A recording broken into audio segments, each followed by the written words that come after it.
What's up, guys? Welcome to episode 7 of the Hive Mind podcast. 7 in a row.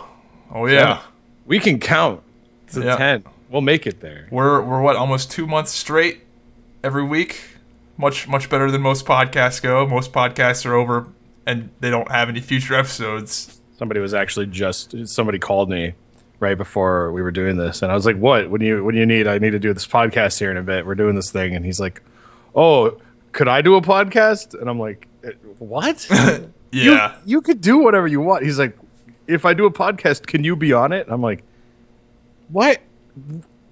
That's not up to me. It's your podcast, yeah, dude." There's a lot of people that start them up and then they do like 1 or 2 episodes and then they just stop. Like, and they get bored with it. And that happens like 90% of the time.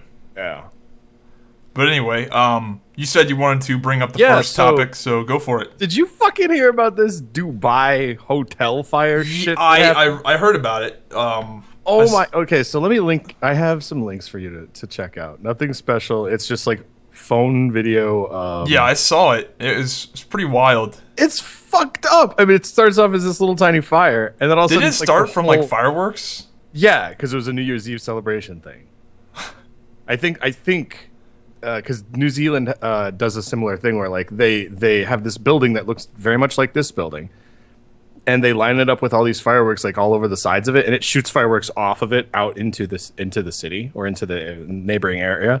Yeah. And I think they did the same thing with this, but somebody just decided there wasn't enough safety put in or something, and it's just this fire. It's manageable at first when you watch the video, but then like it's literally jump cuts to like maybe 4 minutes later, and it's like half the building is on fire. It's like, what? Do you not have a fire department, Dubai? Well, I saw on Reddit, somebody was talking about how the Dubai fire department literally has like people that have jetpacks. They could fucking fly up there with fire hoses and shit. Really? But apparently that was incorrect. As awesome as that would be. They were just not there today. The jetpacks that weren't fueled. Dude, Dubai is fucking ridiculous, man. Like, that's just a crazy place. They just Dubai is the one where it's just like a manufactured, man-made island, right? No, Dubai is in the United Arab Emirates. Yeah, but isn't like part of Dubai like a legit like man-made island that it's like a testament to how fucking rich they are? Like, they built this paradise in the biggest shithole ever, and it's just amazing. Yeah, because they've just spent so much money. They've got like offshoots of some kind of weird structures out there. They look like some kind of weird fish. It might not be Dubai. I think it is though. Where I saw some documentary about how they built this. Just like they shaped the island like an oval. I think it's been a while, but I'm looking at it right now. Yeah, they shaped it on purpose to look a certain way from the fucking sky. Like, that's how rich these people are. And then they just built skyscrapers on it and shit. Yeah, they look very weird, and there's 2 of them. Yep. And God knows how much money they spent on those. And I don't know. It must be nice. They must have been so rich and jealous of us that they wanted their own 9/11, so they just lit up one of their biggest buildings on fire. Yeah, really. Christ. We'll show you that jet beams and we'll do it jet fuel doesn't melt steel beams. We'll do it on New Year's Eve or New Year's too. So yeah, it's like Jesus. You want to talk about that? 2016. You have any goals, resolutions, plans? I brought this up before. I think in the last podcast, but like 2016, I want to have content out regularly by maybe mid-January. My big problem is I don't really have income coming in from any job yet. Still, which sucks. So I can't be like, oh, dude, I'm totally gonna buy that game, and then I'm gonna play that, and then there's content. But between then and now, we'll see what happens. I mean, I just want to be more active and more alive. And 2016 will be a good half of this year. Is a good. I brought it up to you, and you said that I shouldn't do it. But we're gonna figure out whether or not the Dante channel survives by June this year. If it's still poopy caca anus sticks, then something happens. Yeah, I mean, anyway, I guess I feel like shitty saying this, but like everything's been going like amazing for me recently. Well, that's fine, dude. Yeah, it's just I guess my New Year's resolution is just to keep doing what I've been doing, because for whatever reason, just shit has been going real well for me. Yeah. Like, I don't know. I kind of feel douchey. Like I don't like ramble off this fucking list, but just like in all aspects of life right now, things are just like kicking ass. Well, I'll give you my positive thing. That way you don't feel bad. I went to Curse and I checked my dashboard, and since I still haven't been making anything new consecutively, they're obviously still paying me as was Machinima, but I am from them making double what Machinima was paying me to make nothing. So fuck you, Machinima. I just went and looked at that. I'm like, yay, cool. And you're on a, I don't know if you can talk about it, but you're on a revenue split with them, right? It's a 90% rev share, and it's like a month-to-month thing. Yeah, that's the future for sure. Well, I've seen a lot of people, a lot of the networks now have month-to-month things, which is nice. I'm still with Machinima, so God bless whenever I try to get out of that at some point. Right now, everything's still fine, but yeah, everything's been going real well, you know. Obviously, anytime I make a vlog, people are like blown away with how I look differently now. Crowfall is going to be cool. Looking forward to that. That's going to be beta testing in the summer, most likely. Oh, yeah. YouTube channel started fucking randomly doing well for whatever reason, despite the fact that I don't put anywhere near the same amount of time I put into it. And I enjoy making videos. I like doing this podcast. I think that's going to be a positive thing this year. I just enjoy doing it. I ordered some new fucking pillows that are amazing. I know, right? Not really New Year's resolution material, but they're fucking great, and I'm enjoying the shit out of them. I got some new posters. They're fucking great. I'm enjoying the shit out of them. And work has been going really well. Like, we've broken records in every single... Like, we do... Our car dealership, we sell parts. We do body shop repairs, like dents in cars and fenders being bent and stuff like that. And we also do service, like oil changes, repair, whatever, all that stuff. And then we also sell cars. And literally, like, they've been breaking records in all of those categories, like, all at the same time. So, yeah.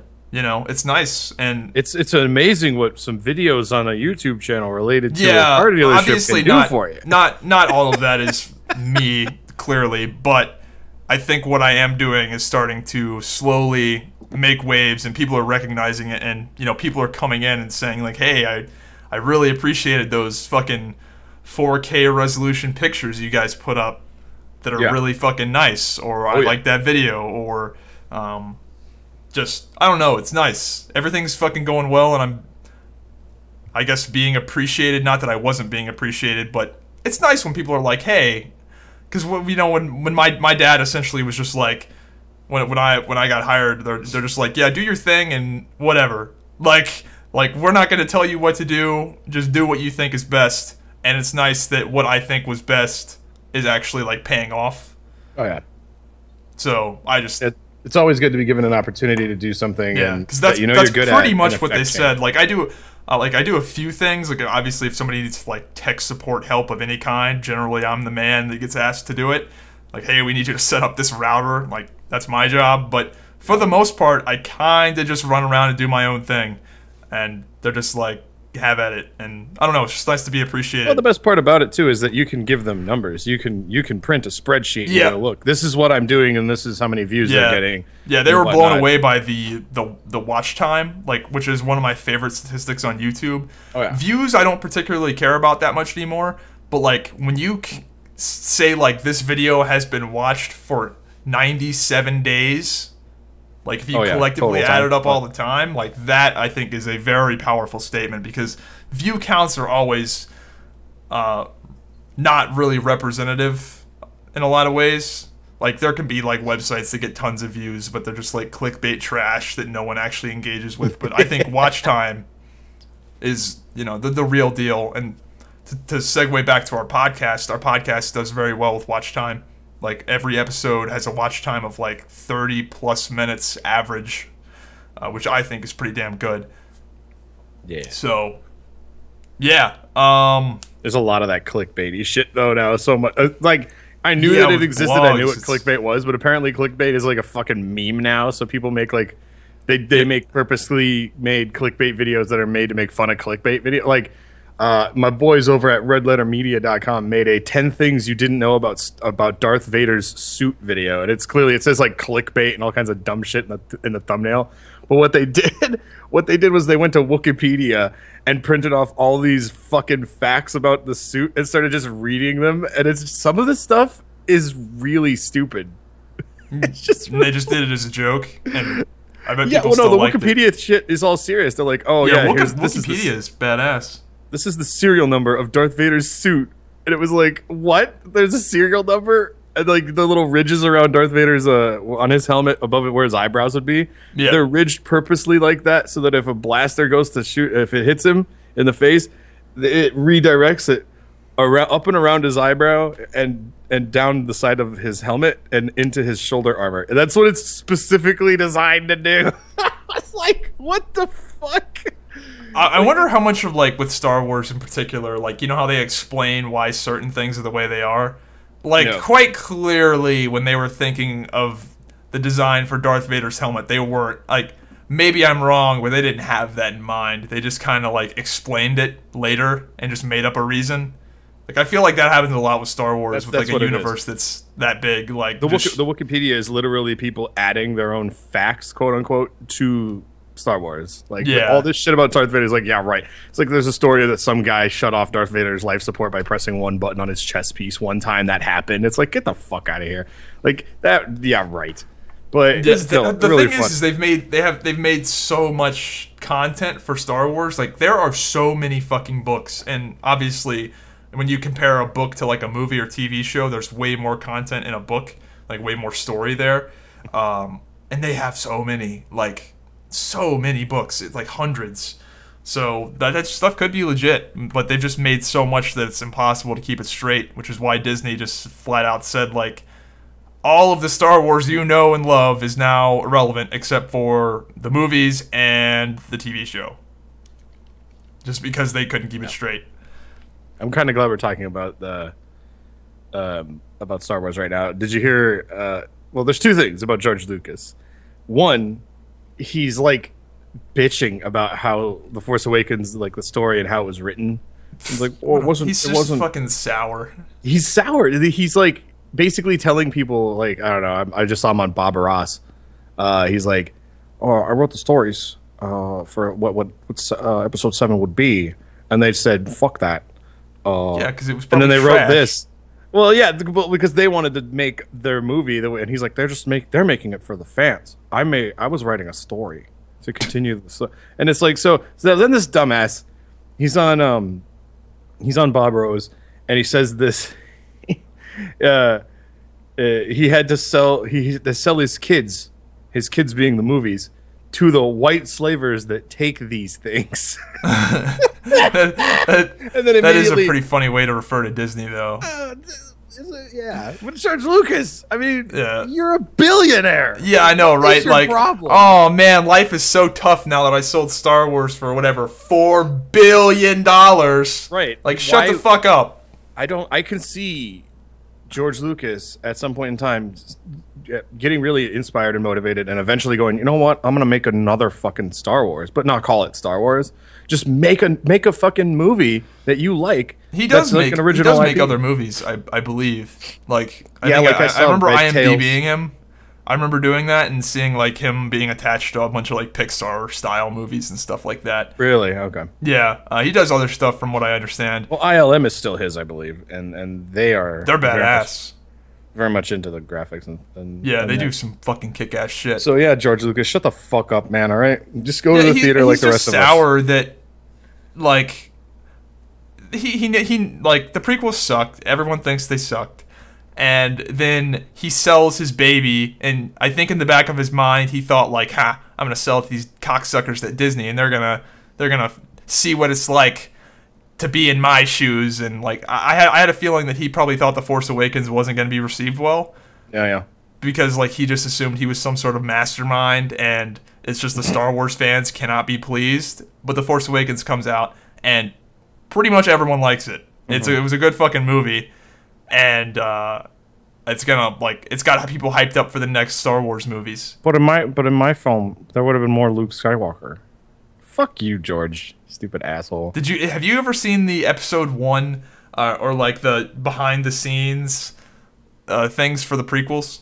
Oh, I've seen only for the Phantom They Menace. just say so much cringy shit. They're like, Jar Jar is the key to everything. Like, that's one of the lines. Yeah. I'm very much acquainted with the. I'm one of those people who my eyes weren't completely opened to the idea of the prequels being bad, because I always kind of felt like they were, not living up to Star Wars expectations. But then I was one of those people who was opened up to the really cringy shit. When if you go back and watch it now, it is super cringy. I'm sure back in the day when it came out, no one would really bat an eye to it. At least a lot of people probably wouldn't. But to watch it now is definitely interesting, because like at one point in the movie they had just finished watching the first cut. I think they had just finished watching, I think it was the final cut of the movie, and all of the directors and producers and stuff are sitting there, and everyone's just like silent, and George Lucas is like, I don't know, maybe we went too far. Yeah. That's it. Like, there's like, oh shit, it's because the end of suck. It's the end of the Phantom Menace is like 5 plot lines coming together all at once, and it's just like, now you're Anakin, now you're Obi-Wan fighting this, and now this, and then this guy in a fucking and it's like, holy shit. Yeah, no, I was opened up to the fact that the movies were kind of like really rushed to make a profit when I saw the Red Letter Media Phantom Menace review. It's in like fucking 25 parts because they didn't have. The Phantom Menace was just ass, but I really didn't think the third movie, like I think they got better as they went on. Like, I think the third movie was actually okay from what I remember. I haven't seen it in a while, but I mean, there was definitely some cringe shit. Like, obviously in all of them there was, but I've got the high ground, Annie. You can't win. That lightsaber fight was so sick, though. Yeah, sure. That shit, like, I fucking. They're in the lava. They're in the lava river. Yeah, they're like fighting. They're both flying on droids. And they're climbing tall. There's scaffolding. Oh man! And it's fucking ridiculous. But I think it was cool as hell. All that needed to be was a sword fight. But then all this shit got added to it, and it was just like, this is. I don't mind that. Is this a video game now, or what the fuck? But yeah, from my perspective, the Jedi and the Sith really are like superhumans. Like, that's how the shit would go down, in my opinion. Well, actually, they are. But in that video, I'm sorry if I'm pimping this video too much. The 10 things you didn't know about. Oh, go for it. Apparently, there's a part that this must be canon because it's on the Wikipedia. Darth Plagueis and Darth Sidious tried to manipulate the Force so that they could will a child into existence that is more evil with the dark side in them than either of them.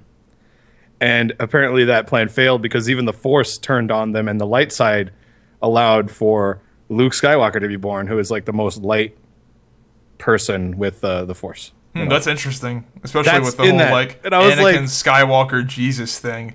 They literally tried to rape God, and God's like, nah, fuck it, Luke Skywalker, and he's gonna eventually kill all y'all. Well, that's apparently the Anakin. Like, with Anakin, he was born from a virgin mother. It was just like, that's kind of fucking lame to go all Jesus there. But I guess Jesus turned around and killed everybody, so that's cool. It's fine. So who knows? His offspring became Jesus, and there's balance in the Force. Cyback, it's all balance. It's like poetry. Well, that's the thing. That's one of my favorite Star Wars conspiracies, is that the whole balance in the Force thing is like complete horse shit. Because like when the Jedi say that they need to restore balance to the Force, that means kill all the people that use the dark side. That's not balance. Balance is 50-50. Like when Luke killed Darth Vader and or I guess he didn't kill Darth Vader, he just kind of died. But when he killed him and the Emperor, balance was restored to the Force. No, it wasn't. Seems pretty fucking one-sided there. I think when they talk about balance in the Force, they mean like, you have to take in like the entire Empire and how much bigger it is in comparison to the Rebels, and it's kind of like that when it comes to like telling a story and stuff. But there's lightsabers and looping back around to like the whole why did Darth Vader look like that? Like why with the helmet and the black and stuff. Actually, the concept for Darth Vader is all done in the concept art for his character. That was the guy who did why am I blanking on his name? The guy who did the covers of the first 3 films, the paintings. Yeah. He basically just was like, "Oh, you want a guy, Darth Vader? Oh, this is what I think he looks like." Bam, and he created this art. You can look up old school art of Darth Vader. Yeah, he looks way more badass in the art, obviously, because it's art. But still, it's like that's Darth Vader. Like you're just like, bam, that's it. And then this becomes this amazing phenomenon thing. Whereas there's a piece of art where Darth Vader is fighting someone with a lightsaber, and they have this like weird gas mask on, and I'm like, who the fuck is that supposed to be? I want to see that character. That character looks cool, but whatever. It's neither here nor there. It's cheap plastic, but it deflects. Deflects laser blasts off to his shoulder. Get the fuck out of here. Did you see where MLG got sold to Activision Blizzard? I did not. That's a new thing as of like 12 hours ago. We're fucking really topical here. Yeah, they sold Activision Blizzard bought MLG for $46 million. No, because I'm a little confused. They bought the brand MLG? I assume. So across all platforms, they own that now. Yep, that's what I would guess. Okay. I thought that the first thing I thought of was like MLG.TV, which some time ago, people who streamed on Twitch, like pro players, were switching to MLG.TV for like money reasons. They put out a lot of money. Like MLG TV was paying out streamers a lot of money to exclusively stream on MLG TV. But I think they paid Nadeshot some insane amount of money. Like I know he made $1 million+ one year, including that contract, and he signed that exclusive deal, and it didn't really. I mean, it wasn't really a bad move because he made a ton of money, but apparently like only 300 people were watching his stream by the end of it on MLG TV, just because everybody was using Twitch, and he's a huge streamer that would have gotten like 10,000 on Twitch. Yeah, that's what happens when you try to strong arm the competition. You know what I mean? Everyone's so conditioned to go to Twitch for any video games. I don't mind it though. Like there needs to be competition for sure. Yeah, it's fine. But I mean, you got this. I guess they just didn't have enough. They didn't have enough of a draw. Like he was like the big COD guy over on MLG TV, and then from my understanding, there just wasn't anybody else that was like helping him pull people to the website. So just people were on Twitch, and they just sort of forgot about him because he wasn't on Twitch. Yeah, and what I've noticed, and this isn't exclusive to Hitbox, but do you remember Zillion OP on Twitch? Yeah. Well, what apparently somebody was telling me that he's doing that same exact gag again. He's doing it again. No way. He's been doing it, but over on Hitbox. That's fucking amazing. Under a different name. Dude, I got it. If you can find a link. Maybe not this podcast, but oh my god, that's amazing. So let's give a little refresh here for anybody that doesn't know who Zillion OP is. Okay. Zillion OP was a Diablo 3 streamer that was in a wheelchair, and that was kind of his shtick that like I don't know what the story is, but he was paralyzed from the waist down, and he was on disability, and he was always poor, and he would always use that as a way to get donations from people, and he actually did a fundraiser where he was trying to buy a new wheelchair, and people felt sorry for him, and they kicked in a whole bunch of money, and they raised enough money for him to get the wheelchair he needed. Well, one day, Zillion OP forgets that he's paralyzed from the waist down and stands up and walks into the other room while he is streaming. It was a fucking miracle. Yeah, so needless to say, things did not go over very well. He got, I think, permanently banned on Twitch. And everyone that donated him got ripped off because he wasn't paralyzed from the waist down. He just stood up and walked into the other room. And I think the gag was that he was explaining like, oh, I've been in this same wheelchair for like 7 years. It's kind of like getting a new pair of shoes. Like I'm wearing Skechers that I bought in 2007. I still wear those shoes, right? So the equivalent of that for like a wheelchair, which is probably more severe if you actually are disabled. But he's like, yeah, there's new wheelchairs out there. So like, this wasn't no cheap ass wheelchair. This was like $7,000 for this wheelchair, and that sucks. And I don't think. And the thing is, dude, they said he made like 50 grand. Like, oh, I'm sure he made more than that. Yeah, or yeah, about that amount of money.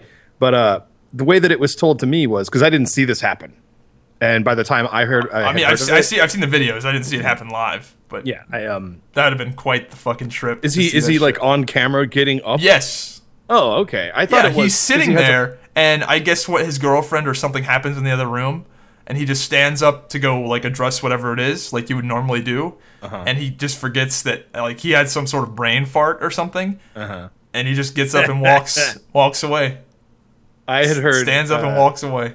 I had heard that because I saw some of his streams obviously at the time. He had like a fish tank behind him. Yeah, and you can see the reflection of him walking around. See the reflection of him, yeah, walking around. It's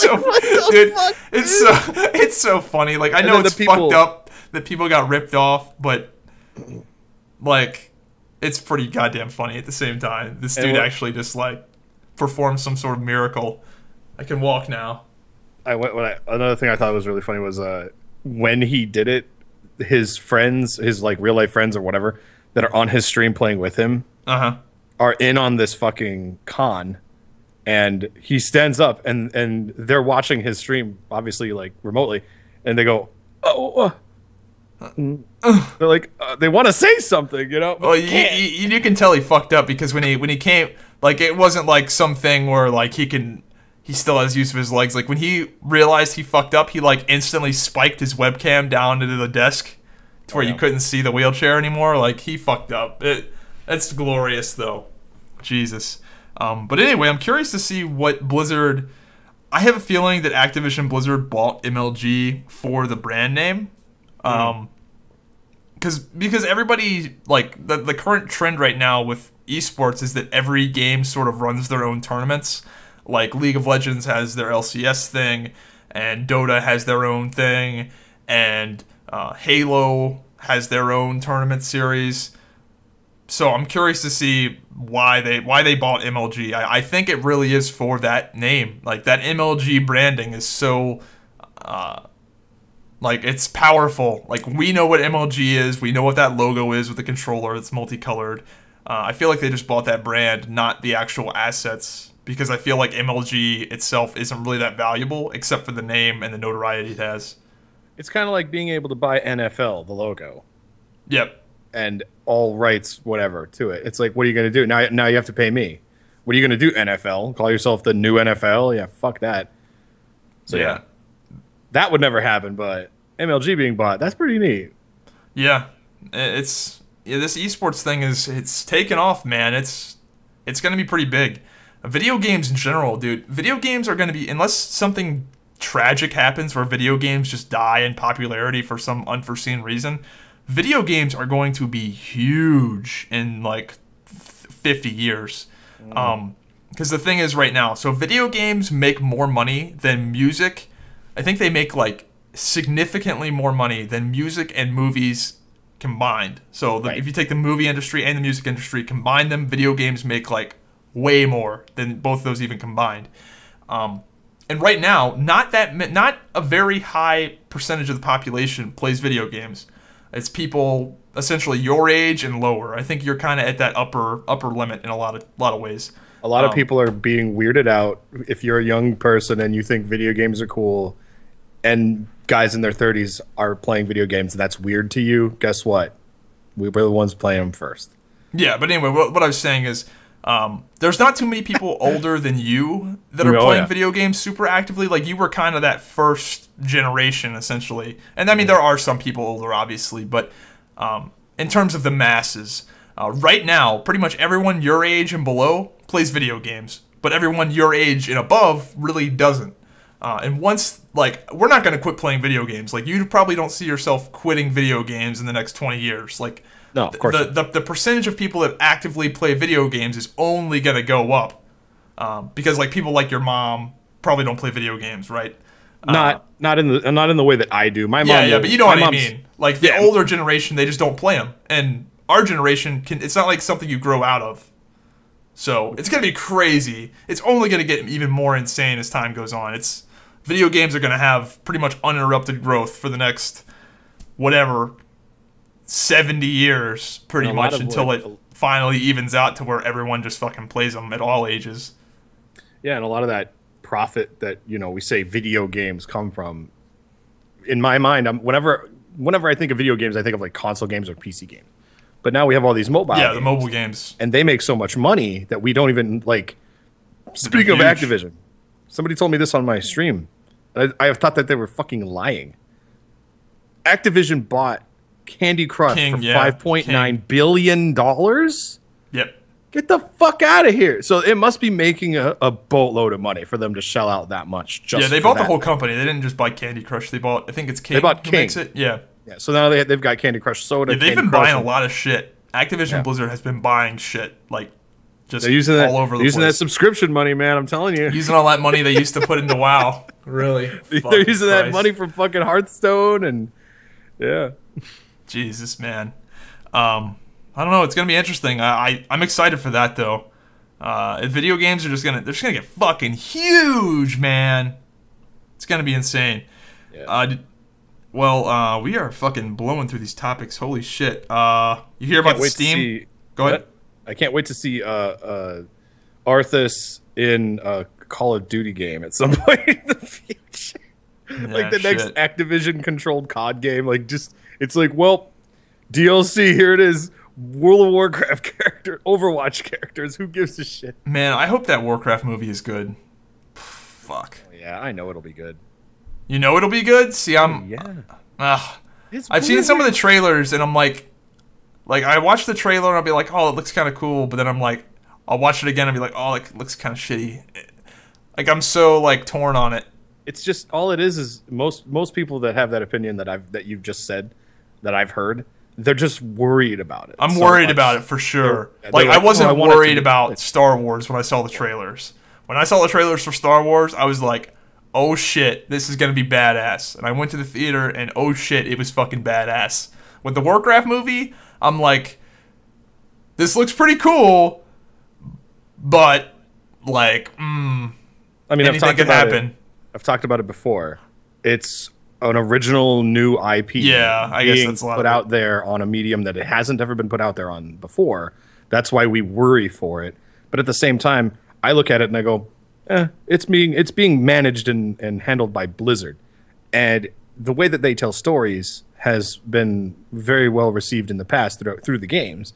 So the movie, and see, the thing is, there's only one thing, and there's really only one thing that people have said to me about it that they don't like. They think that the people, the actual human characters, stand out too much. They look like they're in a fake world, whereas the orcs look like they should be there because they're animated. And it's like, okay, I can see. Unfortunately, they can't cast real orcs, people. Okay, you can't fucking go out and find every gigantic Icelandic Norwegian guy who lifts weights and go, we're gonna stick some teeth in your mouth. You're an orc. Can't do it. They got to be made out of cartoons. Sorry. Yeah, I think I don't know. I feel like they actually did that pretty well. That criticism, I don't really like. I can see where they're coming from, but I feel like in terms of the orcs, not popping out in the backgrounds and the humans looking right, I think that's actually they did it pretty well. I was worried about that though, and how having fake looking armor and stuff, like the Stormwind guards, having the plated armor just look like shit. Right. Because it's really hard to have that translate from the video game to the movies, and you can tell they did some sort of crazy filtering effects to make it more epic looking. It's interesting how movies do that. That's a good way to describe it, epic looking. But then again, we also have to keep this in mind. This is just the trailer for the movie. Yeah. Things get cut out of the movie that go into the trailer. For example, in the trailer, Kylo Ren's fucking lightsaber ignition thing. Sure, that got cut. In the trailer for Force Awakens, Maz Kanata hands Luke's lightsaber to Leia. That doesn't happen in the movie. Oh, yeah. She gives it to Finn. But, whatever. I know it'll be good. And the best part about it? Nobody in my fucking town is going to go see that movie because they think they're going to be like, what's a Warcraft? Fuck that. So I'm going to go see it night one and be like, hell yeah, my movie's out. Yeah. Let's kick some ass. I'll probably go see it on opening night with some of my friends that used to play WoW. That's like the most tragic thing is like we're all like ex-WoW players that are like spurned lovers gonna go see the fucking movie and probably not play the game still. Yeah, well, that's good. I also like the fact that it's not like a modern Warcraft movie about what's happening right now in the game. Yeah, because that would have been a really lame way to go about it. Like, whoa, like it's like the movie's just a long commercial for the expansion or some shit. That's what I initially thought it was. If the movie will help them that much with the game sales. I'm curious to see if Star Wars Battlefront sold a lot of copies due to Star Wars The Force Awakens, or if there just isn't that much of a spillover. The jury is still out on that Star Wars Battlefront game, though. Oh, no, the jury's fucking come back with their verdict on that one. It's just not a very good video game, really. I thought that they were going to have a verdict once the Force Awakens content went into the game. Oh, no. If any at all. No, there wasn't any Force Awakens content. Oh. There was a Jakku map, but there was nothing like from the movie in there. People were complaining about it, saying like, essentially, you're not going to get any content from The Force Awakens in a video game until the next movie is out, pretty much. It's fucking so bad. Yeah. I'm sorry, your dad and your mom are not buying the fucking Battlefront game. All right? It's not. I know who Leia is. I know who Darth Vader is. I know who Han Solo is. I know who Luke Skywalker is. I don't want to fucking play as them when the new Star Wars comes out, and I really like these other cool new modern characters. Yeah, like there is no Kylo Ren fucking hero that you can play as. There is no. And that's what I thought was going to happen. They were going to be like hero, Kylo Ren, and Rey, and Finn. That would be sick, but nope. It's pretty depressing, man. Star Wars Battlefront. It's not a bad game. You know, when I was playing the beta. Oh my god, what the fuck? Why does everyone call me during this podcast? No one calls me at any other time. Episode 7, everybody. Jesus, but yeah, I'm gonna put this shit on vibrate. No one calls me in real life. No one calls me any other time. But it's not like what I was saying, it's not like this is live, so they're like, let's call him now. Yeah. Fuck, what was I saying? So Star Wars Battlefront, I played the beta for it. And I liked the game because I just assumed it was like the beta was very bare bones because Star Wars Battlefront is a multiplayer only game. I just assumed they were going to have a ton of multiplayer content. But they have 4 maps. 4 fucking maps for the 2 game modes that people actually want to play. 4. Yeah. And like 10 guns, and there's just not that much replayability there. It's not that the game is really bad. The game looks amazing. The game sounds amazing. And the game plays pretty well the gameplay is not bad either, but it just gets old so fast because there's just no depth. You just end up doing the same things over and over again because there's not, there is some options in terms of like creating a class, but everybody pretty much figured out the jetpack is like the shit. So everyone uses the jetpack and then they use a grenade or some sort of anti-vehicle thing, and it just gets old really quick because there's just not much there. There's no depth. Yeah, it's the kind of game where it's got that sonic boom effect is the way I look at it, where it's like when you're playing it, you're excited to play it because like it's new Sonic, cool. But then you're playing it and you're like, oh my god, this isn't worth. This game costs $60. Yeah, Sonic Boom. That game was trash. I didn't play it, but I just watched it from the distance as people were like irritated. Where is Sonic Adventure 3? Like, what the fuck is going on over there? There's no more. It's all Boom now, man. Why don't they have Sonic Adventure 3? Dude, people would lose their fucking minds. Well, Sega doesn't know what they're doing anymore. They've dropped That's so stupid, though. Like Sonic Adventure 1 comes out, big success. Sonic Adventure 2 comes out, even bigger success. Then they make Sonic Adventure 2 Battle, even bigger success. And then they're like, yeah, we should probably just stop. That's good. No, because then they have to make Sonic Unleashed or whatever the fuck it's called, where he turns into a werewolf. And then they got to make Sonic and the 7 Rings, where it's fucking genies or some shit. Dude, they can make a fucking clone of Sonic Adventure 2. They could actually make a clone in terms of like the gameplay mechanics, where you go from where there's 2 story modes, and then there's that 3rd story mode if you beat the first 2, and a fucking Cheo Garden. And people would go crazy for it. Just make new levels, whatever. But have the same gameplay premise, and it would sell like crazy. But Zyback, they had to make Sonic. They had to make the Werehog. They had to make Sonic in the Lost World to introduce... Sonic Generations was actually good. I actually have that. Oh, yep. That was good. But that's because they went back and they did all the shit from fucking Sonic Adventure 1 and 2 that was amazing. Yeah. Like being able to play City Escape. Like, are you familiar with that level in Sonic? Sonic Adventure 2? Yeah. Is that the one where he's like snowboarding down the street? down the fucking... Is that the rolling around at this... Yeah. Is that one? Got places to go, got fucking music, man. Dude, I still know it. I played that level so many times because that was the level I would farm to get my Cheo fucking stuff. Yeah. But anyway, playing that on Sonic Generations, and they revamped the level and essentially remixed it and made it different, and they did that for both the 3D and 2D. So to go and play that level as 2D Sonic in the side scroller way, it's cool as fuck. Yeah. Generations was good, but then they just go full retard with this Sonic Boom shit, and it's just like, what's going on over there? Well, because what they were doing wasn't working, where they were making like these one-shot Sonic games that were like, Sonic is a werewolf, Sonic in the Secret Ring, Sonic Lost World. It's like, literally in Lost World, they introduce all these brand new enemies, and Robotnik is still there. But then, it's like Monster of the Week. Oh, I beat that one, I beat that one, I beat that one. There's a girl enemy, I beat her, boom, boom, boom. And it's just like, the entire world is being destroyed. There's so many implications in plot with this fucking game, and then shit can just be reversed at the end because you became Super Sonic. Yeah, and that's how every one of those fucking games is like that. It's like, oh, you even become... I think one game, you become some kind of supersonic form, but you have 2 white racing stripes on the top of your head because you're like a car. That shit wasn't working, Zyback. Now they had to go and make Sonic Boom, which is a story-driven series. You play the first Sonic Boom, and then the next one's the next chapter, Rise of Lyric.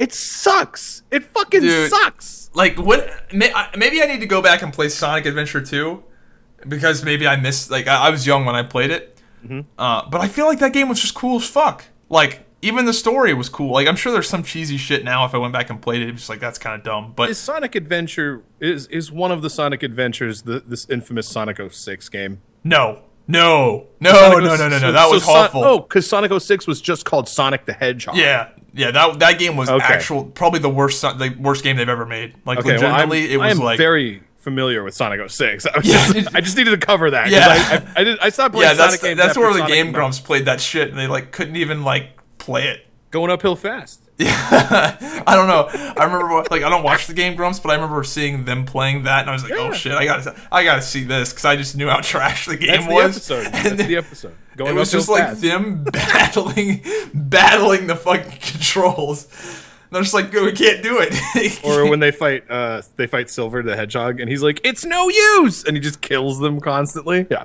it's because that fight's bullshit, and it's not made well. But then there's the cathartic moment where you play as Silver in his like storyline, and you get to beat the shit out of Sonic, and it's so easy. Anyway, but yeah, dude, they should just do that. So I'm so upset. Like, that was such a good game. Sonic Adventure. I think Sonic Adventure 2 was way better than the first one, but the first one was still good. But I think Sonic Adventure 2 Battle is one of my favorite games of all time that I haven't played recently, but I fucking love that game so much. Guilty pleasure game. Yeah, I haven't played it. I'm scared to go back and play it, because I feel like if I went back and played it, I'd be like, this game is shit. Like, what the fuck is wrong with me? Nah, why dude, do I like this? My guilty pleasure game is WWF No Mercy for the N64, which I still have, and I play it, and the game is poopy, but I fucking loved it. You know what game I loved as a kid? Fucking Road Rash 64. You ever play Road Rash, the motorcycle racing game? Yeah, where you have you have weapons and you like beat the shit out of the other bikers. Yep. Dude, that was a fantastic game. You know what I'm waiting for, and I'm really shocked that this hasn't been made into a game yet. I'm waiting for a modern Twisted Metal. You could go fucking win the tester and help them design it. Yeah, right. Oh man, why are you here? How many fucking coconuts can you shoot in a minute? You gotta be sure to be a team player, though. Like, what would be great is if I could see like a GTA sort of platform where it's like city, big city, maybe different cities for like quote unquote levels and stuff. And you're just driving around and it's like multiplayer and you're just fucking shooting the shit out of other dudes on the street in their cars. Twisted Metal was another one of my guilty pleasure games where like when I got that game, I was like, oh my God, I love it. I'm curious why they've never, Pokemon was one of my guilty pleasures as a kid. But I'm curious why they've never made a full 3D console Pokemon. Like, where instead of playing on the Game Boy where you have the top-down view, where you have like a full, like, Skyrim Pokemon game, essentially, where it's like this huge fucking world with this massive story. Because the Pokemon games are actually pretty long. Pokemon, do you ever play Pokemon Gold or Silver? Pokemon was brought to the United States when I believe I was in like maybe the 6th or 7th grade. I played the fuck out of Pokemon Red. And then I stopped paying attention to Pokemon. Didn't grab me because I think I was a little too old for it. I might have saw it as like a little kids thing, but at the same time, Yu-Gi-Oh was on its way over, and I had known about it beforehand, but I never got really into that either. So, but yeah, no, Pokemon I understand Gold and Silver were incredibly long games for the time period. They were like twice as long as Red and Blue because you went and you like explored this new world because Pokemon Gold and Silver was like this brand new thing with all these brand new Pokemon, brand new world, and it was cool as fuck, and there was all this brand new shit. So you go and you beat the Elite Four or whoever it was in that game. You go and beat them, and then the entire old world opens up to you in the old games, and you're just like, what the fuck? And then you go and you can get instead of getting 9 badges, you can get 18. You can get 18 badges in that game. And, dude, it's just a huge fucking game because there's 2 continents. I don't think they've ever done that in any other Pokemon game where they've just had that much shit to do. And I just thought it was cool as fuck. I did not know that about. Yeah, it's a huge game. Anyone in the comments that played Silver and Gold, man, that game was fucking huge. A lot of fun with that game. This may or may not apply to you because you're younger guy still, and Pokemon was still a thing that you got into as a young kid.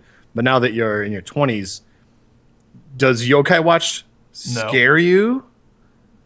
Scare me in what way? Scare you that like you might actually put more effort in. You might actually like Yokai Watch and distance yourself away from Pokemon?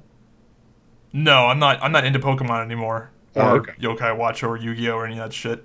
I just enjoyed them as a kid. I really like Yokai Watch.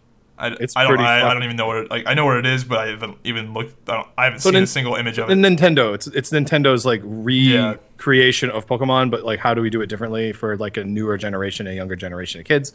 And it's basically there's these little ghosts around in the overworld, and you can somehow catch them. Yeah. And you battle ghosts, and you can actually fusion from Dragon Ball Z, where they go fusion, boom, and they become 2 people become 1 being. You can do that with yokais.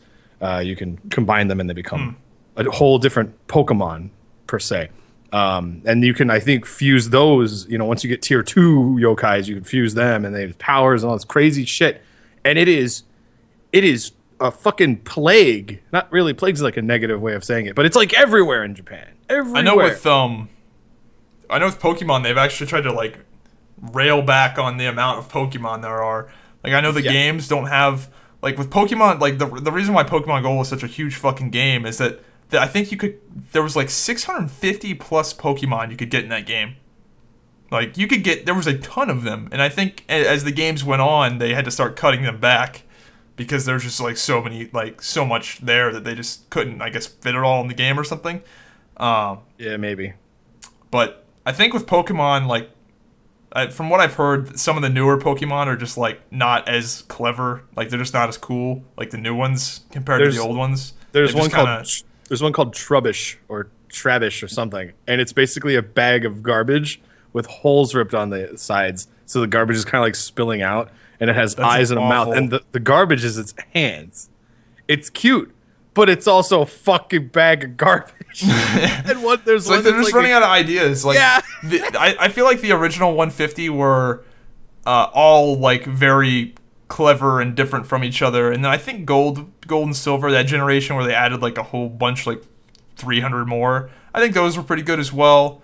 And I wonder where it started going downhill, because I think I played Ruby, which was like, but I sort of like half-assed played it because I was just bored one day. I played that, and I can't remember when it started going downhill, but I've heard it has gone downhill in terms of the creativity of the new Pokemon coming out. The newer one, there's another one that's just this is just off of memory. I'm not even Googling this shit. There's one that's like a keychain. So it's like a big key with a key ring and a bunch of little keys. And I don't even fucking know. Like, what type of Pokemon trash. Is that? Is that a key type? What counter is that? Trash bags? They're just making Pokemon after fucking items now? Like, what Pokemon in the original 150 was an item? Like, I guess Voltorb was a Pokeball. But, like, or he wasn't a Pokeball, he just kind of looked like one. But, like, there wasn't, like, they didn't make, like, a computer monitor fucking Pokemon. Or they, like, I can't think of anything where they made an item. They made a fucking Pokemon after a fucking item. Yeah, like, there was Execute with the eggs, the egg sure. Pokemon, but like that was, I don't think that was that bad. Like, I think that was actually pretty clever. To be honest, I thought he was cool as fuck. I thought it was a clever name, Execute, and Executor. I'm trying to find. I'd have to look at the original. Let me Google that. Original 150 Pokemon. I'm trying to see if there's anything that's just like super cringe, like a fucking trash bag Pokemon. I'm looking at a poster right now of all of them. Let's see. Weedle. No, nothing cringy yet. Magnetron.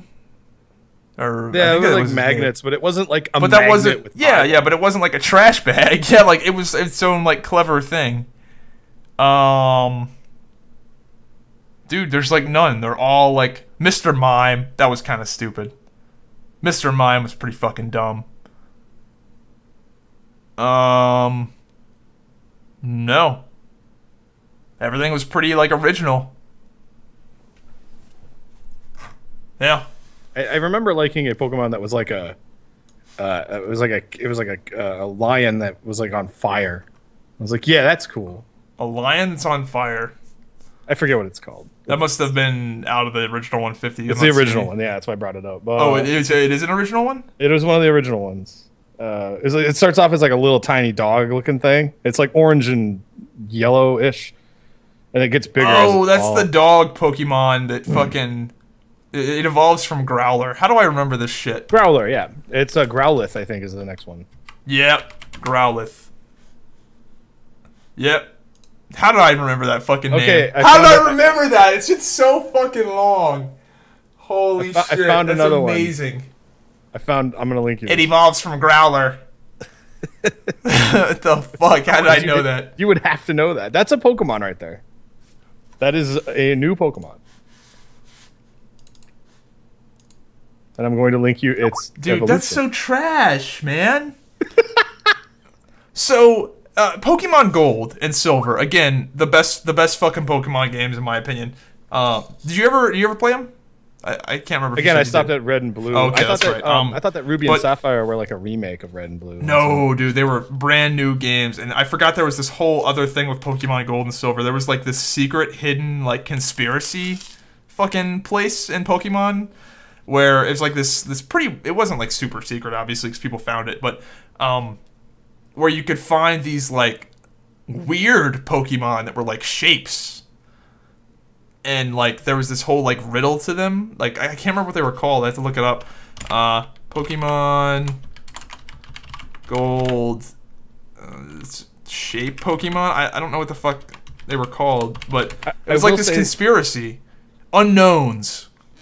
Yeah, they were called Unknowns. And they were just all these different unknown Pokemon that were just different shapes. But it was like a conspiracy thing. And no one knew what the fuck they were. And it was like this mystery within the game. Oh, wasn't that like the glitch? Wasn't there like a glitch one where it's like... Yeah, I think they put that in the game as sort of a tribute to the glitch in Red and Blue, where you could find the missing no Pokemon that was like literally a glitch in the game, and it was like two like vertical bars, and if you caught it, it would like fuck your game up. I think that's why they did that. I found another one that you'll like. There are few and far between. I'm actually Dude, looking. these are so shit, man. No, the sword one is the second link is the sword's evolution, and then the third sword is the sword. The sword. The sword. What the fuck is it called? Aegis slash. It's a sword with a hand. Yeah, but I'm sure they aren't being implemented as cleverly as the unknowns. The unknown Pokemon were cool because I can't remember exactly, but like essentially you'd walk into this fucking like if you went to this random place, you'd enter this building. There was all these symbols on the wall and shit, and you just run into these random fucking Pokemon that make no sense, and they have like one ability. And it's just like this weird thing, and you're sitting there wondering, like, what the fuck is this? And that's kind of the whole thing. And it's like this mystery, old, like, Egyptian hieroglyphic thing. And it was just very clever. And, I mean, those were just random shapes, but I feel like that was way more clever. Oh my God. Are you just finding shitty Pokemon? Well, okay, I linked you the Wind Chime Pokemon, and now I found Klefki. But yeah, those are the missing or the unknown Pokemon there, or at least an idea of what some of them are. But that I think is clever, because you're just like, what the fuck is that shit? Oh yeah, I remember these. Yeah. Dude, a keychain! Oh my god, man, that is so bad. And it's got Klefki? It's got a fucking the key ring Pokemon. It's Klefki never lets go to a key that it likes. So some people give it keys to vaults to prevent crime. What a pile of dog shit Pokemon has turned into. This one's so fucking great. It's like Chime Echo is a psychic type Pokemon introduced in Generation 3. It is known as the Wind Chime Pokemon. Dude, they just ran out of ideas, man. Oh my god. Yeah, the shit must have just started going downhill after Gold and Silver. Oh shit! I don't know. There's a lantern Pokemon. Dude, like they just look. What is there a coffee cup Pokemon? Is there like an Xbox 360 controller Pokemon? Like what the fuck? If there isn't, there should be. Dude, that's stupid. They just this is like a chandelier Pokemon, but it's like middle evolution is another kind of lamp, and its lowest evolution, called Lightwick, it's a fucking candle on fire with eyes. I'm gonna look at Pokemon Gold. Oh my god. I'm gonna look at and see what the list is for this. I don't think it was bad. No, all these are like unique things that aren't items. Like, what happened, man? I unfortunately am looking at a list of every fucking Pokemon, and a lot of them are really cute that I've never seen before. And some of them are pretty cool. The ones that are standing out are literally the ones that look like... Yeah, it's just like they made a Pokemon after a fucking random item. Like, is there like the window blinds Pokemon, the deadbolt Pokemon, the fucking wallpaper Pokemon? Like, what the hell? Ugh. Anyway, I haven't played any of the new games. Maybe the new games are amazing, but did you find another one that's just stupid? I'm gonna link you. This is the last one because I swear to God, I don't see any more. I'm gonna link you our little buddy Trubbish. And then I've never seen this before, but he evolves into something even more fucked up. So that's Trubbish. And that is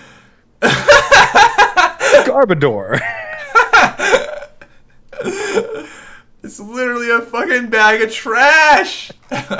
Wow. See, they had Grimer. I think Grimer was the name of it in the original 150, but that was like clever because it was like sludge, and this is literally a bag of trash.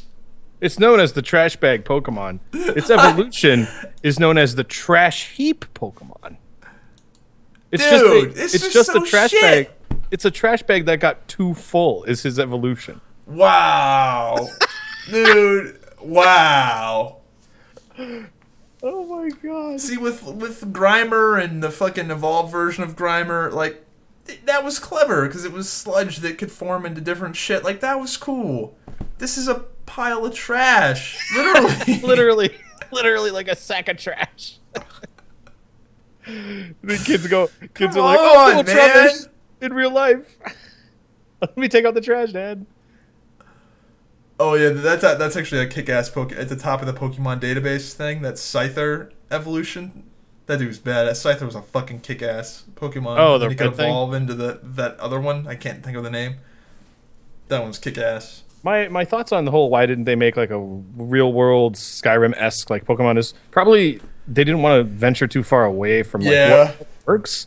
Whereas Sega, leaping back to this whole Sonic Boom thing, decided to do Sonic Boom, which is like very different from all, you know, the way that the games are coming out is very different because it's all stories that are based on chapters.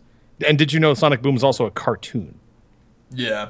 So what they're doing, if you didn't know, this is how Sonic Boom, the games and the show, they're basically machinimas. The game is made inside of an engine in which you can create the scenes and like film it and have cameras go along these virtual dollies and shit. And then the cartoon is filmed within the video game engine. Really? Yeah. Even though the cartoon's a waste of time. Though. Yeah. Does the show look like shit too? It looks. The game sure as fuck isn't very impressive looking. It looks a tad better. I'm pretty sure it's like got something more rendering involved in it. But they're short episodes. They're like 15-minute episodes. It's like, Amy wants to throw a party for her friends, but Robotnik's his electricity's out and he needs to crash Sonic's place. I'm like, what the fuck? Dude, see in the Sonic Adventure 2, like there was this big overarching story, and like that was cool because you got to see from both perspectives, and then once you beat both the stories, then you played the third story where you like team up and it's cool as fuck. I like that game a lot. Yep. But it was like an overarching story, and in the fucking game, the fucking Shadow, like the game actually has characters that just die. Like so Shadow had this friend, this like friend he grew up with. She just fucking dies, like bloop, and she's dead. And then at the end of the game, Shadow fucking dies, like bloop, dead. He like sacrifices himself at the end of the game. Shadow's in Sonic Boom. Yeah, they brought him back to life, but he died in the game in Sonic Adventure 2. So here's the thing about Sonic Boom, right? This sort of just came to mind. They went and they redesigned like all the characters. Like Knuckles has fingers now. That's dumb. That's stupid. I remember seeing the Knuckles redesign. It looks like ass. There's a squirrel, I guess, is a character, but she's like a psychopath. She throws a boomerang. She's not in the game as of yet, as far as I know. But what did they do to Shadow? Absolutely nothing. And that was probably the smartest thing that they could do. Because he doesn't have like any stupid accessories on him. Like Knuckles and Sonic has all this tape and he's got a scarf now. Why? The Knuckles redesign Shadow's just disgusting. He's just there. He's just like, oh, okay, fuck it. Same voice and everything. He's just there, and it's like, all right, cool. Yeah, the Knuckles used to be one of my favorite video game characters, and he looks stupid as fuck in Sonic Boom. He looks all roided out, and he's just a fucking idiot in the TV show. He just looks fucking retarded. Yeah, whereas he's retarded in the game too. Like if you just Google search Knuckles and then you Google search Knuckles Sonic Boom, like the Knuckles like in the old games just looked way sicker. Like he's a kick-ass character, and they just made him look stupid as fuck with all this tape. Why tape? What is the fucking deal with the tape? Somebody said, "Hey, UFC fighters wrap their hands in tape." God damn it! Knuckles needs a lot of tape. He needs tape on his fingers. If you taped your fucking hands up like Knuckles, you wouldn't even be able to close your hand. That's how stupid that is. and on top of that, just now that we're bitching about Knuckles, Knuckles is the most broken character in that game because you can do a glitch. Have you actually played this game? I've played a little bit of it, but I watched a lot of Game Grumps played it, and so you can double jump as Knuckles. But if you double jump and then hit pause immediately, you can initiate your double jump again and just continue to jump forever. Awful game, like.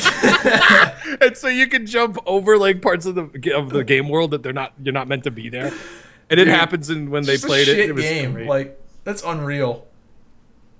It is a tad sad though because I was looking for. I was like, yeah, cool, new design Sonic. It's not for me. It's for zombie game that came out.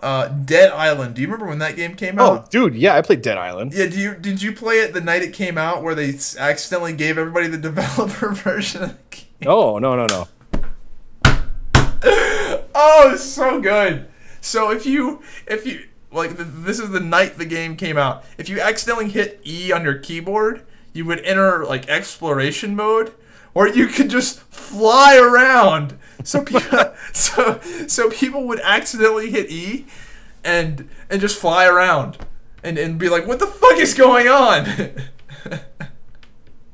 That's the reason I think it's so funny is because I actually have a Let's Play of Dead Island from like back in 2010 or whatever the fuck that game came out, where like I accidentally hit E and it's just like, whoa! It's amazing that so much shit gets fucked up with game design, like the pausing the game and doing it again. Jesus, man. Yeah. Good times. Speaking of glitches, did you hear about Steam? I haven't heard anything about Steam. Oh, you didn't hear about Steam's massive fuck up where they accidentally gave people random access to other people's accounts?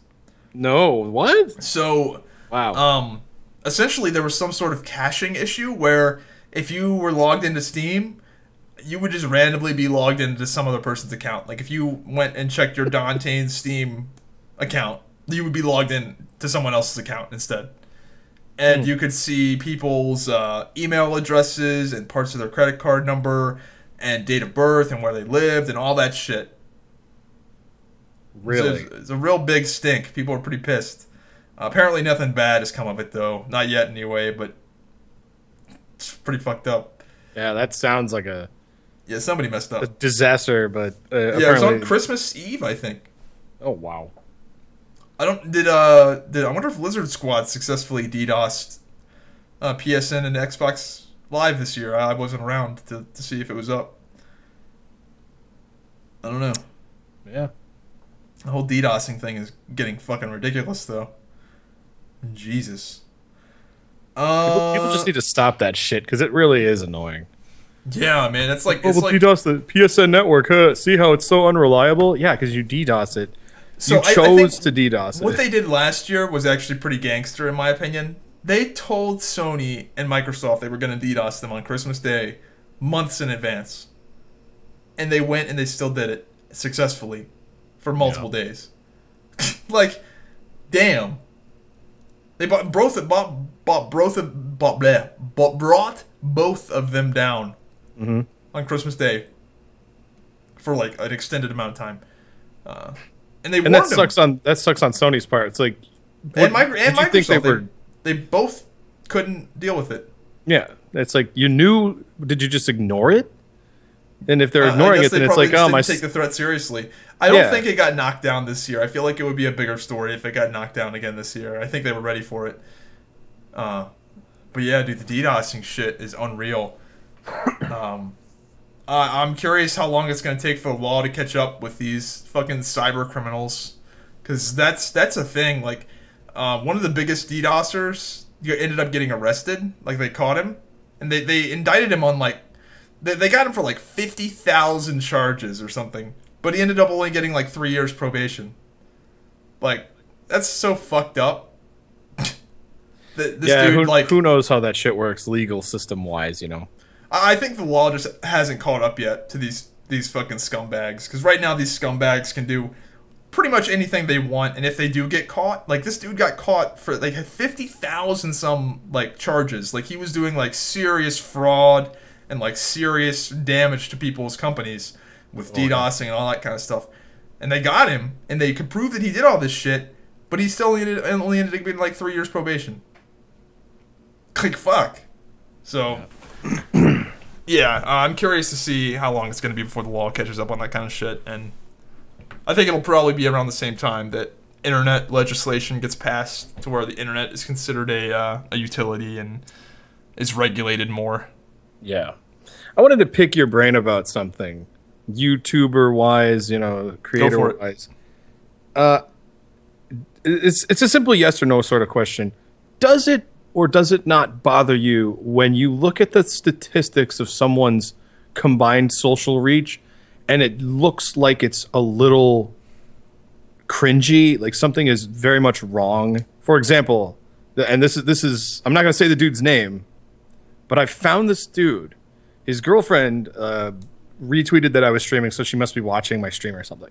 And I was like, well, you know, now that I'm more socially active, I do follow people. I go to people's Twitters and see what they're all about and say hi to them and thank them and all this shit. Well, this girl's boyfriend has a Twitter that has like 34,000 I've seen followers.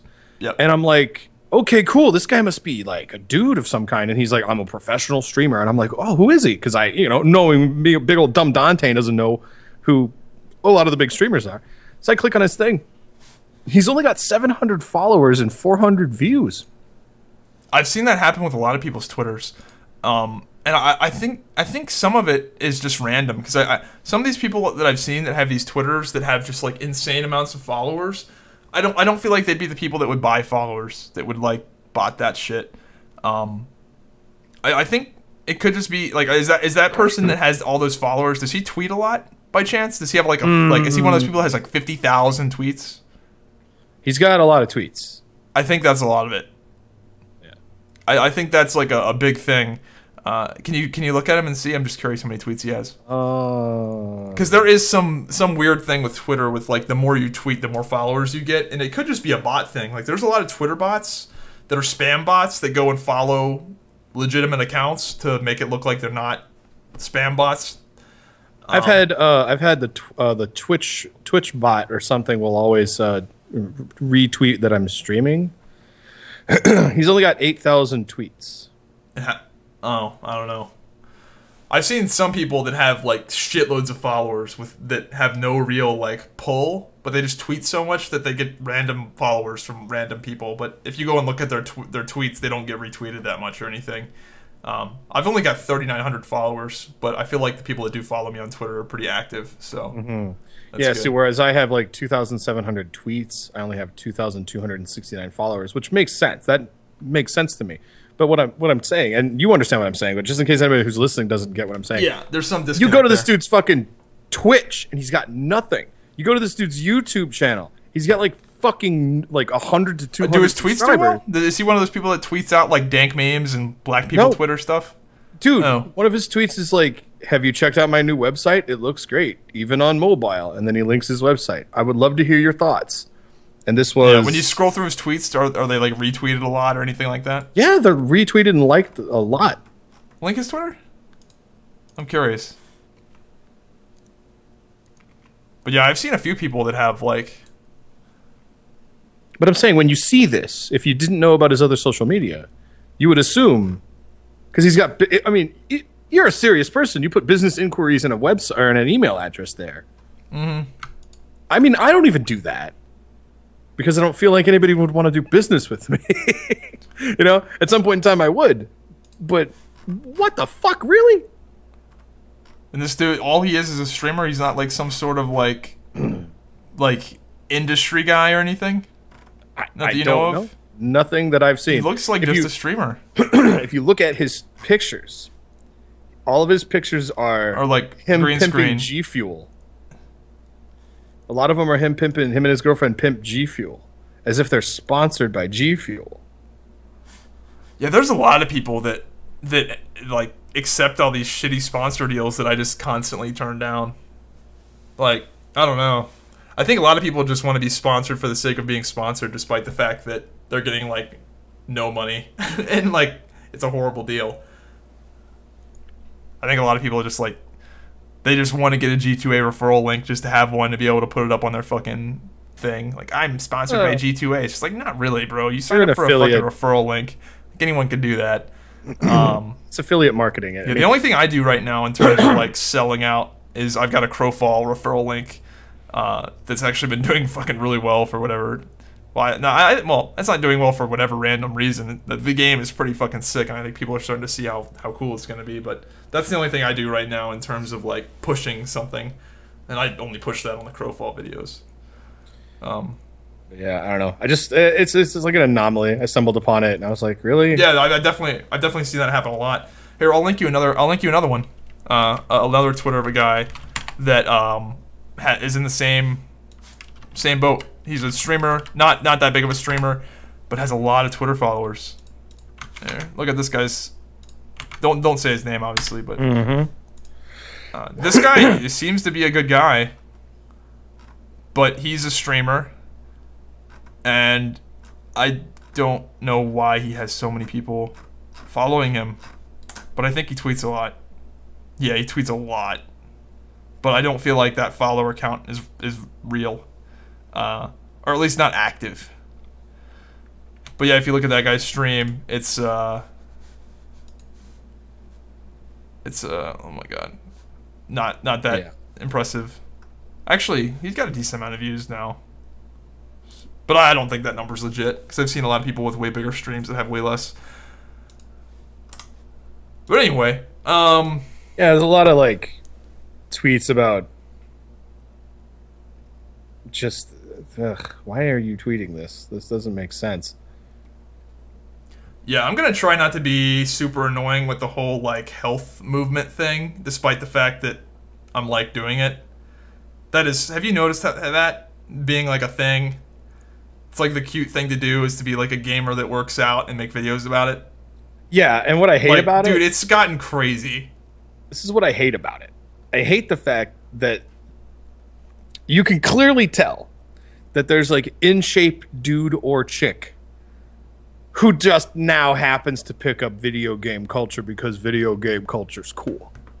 And then they're like, oh yeah, I game, but I also, you know, live a healthy lifestyle. If you fucking really play video games, there's a period of your life where you became a fat ass. It fucking happens. And if you went and lost a bunch of weight and you want to share your story about how, hey, you know, I'm balancing this and I'm living healthy, but I was really out of shape, that I like. This bullshit, oh, I'm way in shape. I'm a personal trainer. But I picked up video games. I mean, I see that shit all the time. It's like, there's no fucking way you looked like that all the time and you spent hours playing video games. That's not possible. I think Bajira is the exception to that, though. Bajira's the exception because Bajira is actually like legit a good fucking wow. Like Bajira started off not being like not that I'm talking shit, but he was like not that great of like a PvPer, and then he got like super fucking good. Like he never was bad. I'm not saying he was bad, but like he was just like your average average good PvPer. Like he's an example much better than average, obviously, but he's an example of a guy who wanted to put videos out and he didn't care if he was good or bad at it. He eventually played the game enough. Yeah, where he got really good. But he's been a guy who's been like being real healthy most of his life, and you can tell. I mean, he's like a bodybuilder. I don't really know how to label him. He was always like pretty in shape, but like if you look at his older videos, he was nowhere like this dude's winning like bodybuilding competitions now. Yeah. And he's good, and he's like very fucking good at the game. He's gotten Gladiator a bunch of times at this point, like, and he's commentating World of Warcraft or helping do that, and that takes a lot of skill. Like he's the exception in terms of actually being like a real gamer and also being like physically exceptional. The way that I figure out who the rats are how they speak. If they're talking about the game and you know they know what they're talking about and they happen to be like very good looking and in shape and they're preaching the whole healthy thing, then you got me. I'm hooked. I like you. If you don't fucking have a clue what the hell you're talking about, that means you don't spend time playing the game. That means you're not really a gamer. You're not playing the fucking game. Yeah, I feel like a lot of these people are just like in decent shape and they're casual gamers, which is fine. But like, it's definitely not as cool as some dude that's like legit fucking looks good and is also a beast at the game. Yeah, I mean, which I think is very rare. I'm glad for you if you're getting in better shape for yourself. Congratulations. Yeah, I definitely don't want to go down that road. Dude, Swifty was early to the fucking punch with that shit, dude. Swifty was doing that healthy gamer shit back in like 2009. Yeah, but he was in the military, so he was already. Oh, I didn't know that. Yeah, he was in, I don't know what he was, a Marine something, but he was in Guam when he first started making videos. So, before he moved to Florida, yeah, he was already in shape. But I mean, you know, you could say that he might have started that trend. That whole like active, healthy lifestyle thing, like incorporating videos like that with video game videos. And he was the first person I can think of that started doing that. But I don't know if you've noticed now with like, there's a lot of people doing that where they're like, "Hey guys, I'm here at the gym."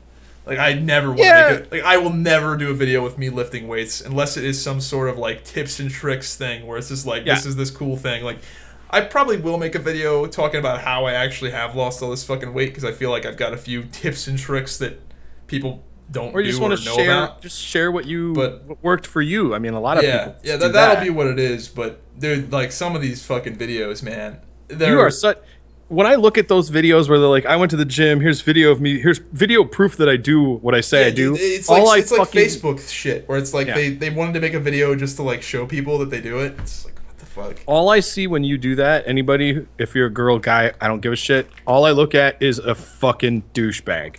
You have no obligation to prove to me, you as an in-shape person, I can clearly tell that you go to the gym and lift. I don't need proof, motherfucker. I know, because you're in shape. That's why I try not to talk about, like when, I don't know if you've ever seen the comments on my vlogs, but if you go and look at, like, the comments on my vlogs... One second. As of... Sorry, 1 second. You got some aggro there. Someone is knocking on my door. Give me 1 second. Go for it. Everybody, you know the concept. You got a piece of paper. You want to share it with your neighbors. Hey, there's a meeting going on. You go through all the effort to print out a piece of paper letting me know the time and date. You can, like, slide it under my door, right? Without bugging me? I guess this is lost on some people. What do you have a meeting about? Like, what? In my apartment complex, it's a bunch of quote-unquote artists, which is not the case anymore. So some of us want to get together and sort of, like, talk about how we can help each other out. And basically, I'm working with this one of the guys here. I'm working with his social media because he basically didn't have any. I talked to you about this on the last podcast, I think. And so I think that a lot of these people who live here who sell their art need an effective social media manager. And so I'm like, dude, if there's ever a meeting, let me know, because I'll show up and be like, look, you need social media. If you don't know how to do it, you don't want to manage it. How old are these people that live in your apartment complex? Are they older? Some of them are older people. Some of them are in their retirement years. They just make some of the money. They make art to sell it for a little extra cash. Some of them work like jobs, but they're in their 50s and stuff like that. And then there are some younger people who they don't have the time to manage it. And when I say manage it, I mean if you're trying to sell something and someone contacts you via Twitter, you need to respond. Yeah. You can't just be like, yeah, I'll get back to them whenever I have free time. No, fuck that, because you could lose a sale. Yeah. Especially when you go through all the work to make the art. And my job in this respect is that I'll manage your fucking social media because I'm around it all the time just for my own shit. And you can go and be an artist and not have to really worry about it. But when I call you and message you about, like, someone seriously wants to buy your art, you need to talk to me, because then we'll get this shit done. But the problem is none of these guys are selling their art. These people are literally putting their art in galleries all over the state trying to fucking get them sold, and that costs them money. Oh. And I'm like, what are you doing? I'm the fucking internet guy in this whole fucking building. Everybody knows I do YouTube and do internet shit here. Everyone knows, but nobody ever comes to me and goes, hey, do you got any tips, a trick? Yeah. Well, go lift some weights, tough guy. Show me the video of you at the gym. Yeah, but anyway, to get back on point with that, I never wanted to be that dude, because I don't know if you've seen the videos where, like, some fat guy is like, I'm going to lose the weight and document it, and then he documents himself doing all this shit, and then he ends up, like, failing. And it's just, like, super fucking... I don't know, it's just, like, I didn't want to do that shit. I'd rather just actually do it, and then just have people, like, notice it. Because I never made a video talking about the fact, like, I never said I was going to try and lose weight. I never tweeted it out or announced it in any way at all. I just fucking did it. And then people were like, wow, you look a little thinner. Are you doing something? And then I still wouldn't address it. And then, wow, you look really thin. What the fuck? And then now if you go to my most recent video I put out yesterday, people are like, what the fuck happened? And, here, I'll show you. Somebody actually made a picture. It's actually pretty insane. A comparison picture? Yeah. Let me find it. And see, and how boring a story is that to want to give that as content out? Like, look forward to next week. We'll see how much weight I've lost. And the thing is, I don't care. Nobody cares. Yeah, I mean, and even though I've lost the weight, like, very quick, it's not very quick in terms of YouTube, like, entertainment. Like losing a few pounds a week is not that exciting. Well, of course not. But anyway, look at that. Look at that comparison. That is pretty fucking crazy, though. I'm more like, I think it's crazier the difference between the far left and the middle one, because those two weren't that far away, I don't think. No, they're not. The far left picture is... The far right one's obviously back in probably April. Yeah, the far left picture looks slimmer because you have less hair and your face is I think the hair is a lot of it. And in the middle picture, your head is kind of like cockeyed. It's like you're not at 3/4, you're like at 1/8. at an angle. No, I'm definitely fat camera. as fuck in the far right one though. No, I mean the middle one. I think I was definitely like significantly fatter in the middle one though too, but like still, I think the hair probably does help a little bit. The hair and the angle. The far right one. That's the last time I saw you. You kind of had that, except you had more of the curls. You had more hair. Yeah, dude. If I would have had the hair in the far right one, it'd have been awful. Yeah. Ugh. Yeah. Yep. And people wonder why I grow a beard. It's like, well, until I get around to getting into the gym, sort of, I'm avoiding that whole. Whoa, you're fat. Yeah. No, it's interesting. I'm not gonna you lie. look like a different person too. You yeah, look like, dude. Well, what's crazy is I was a late bloomer, like extremely late bloomer in terms of like puberty. I didn't have like any hair underneath my arms, like underneath my armpits, until I was, I think, 19. Is when I started getting fucking peach fuzz. So That's like weird. I was a child until pretty much until like honestly fairly fucking recently. So anyone that has not seen me from like high school until now, like I've had people legitimately not recognize me. So it's definitely different. It's I don't know. I'm kind of digging it. Yeah, and I mean, there's photos of me that I've seen from when I was like a teenager. Because I've never been like. Go ahead. Sorry. No, just like. I've seen photos of myself when I was like not overweight, because I'm clearly overweight now, and I was never really active as a kid. I did martial arts, and martial arts is not good exercise. All it is like memorizing how to do punches and weird shit. But when I see those photos, I'm like, I could look like that today or relatively soon. Sweet, I should really start losing weight and eating less bad foods and shit. But I just don't do it because of income. Really. Yeah, see, I've never been an in shape man before.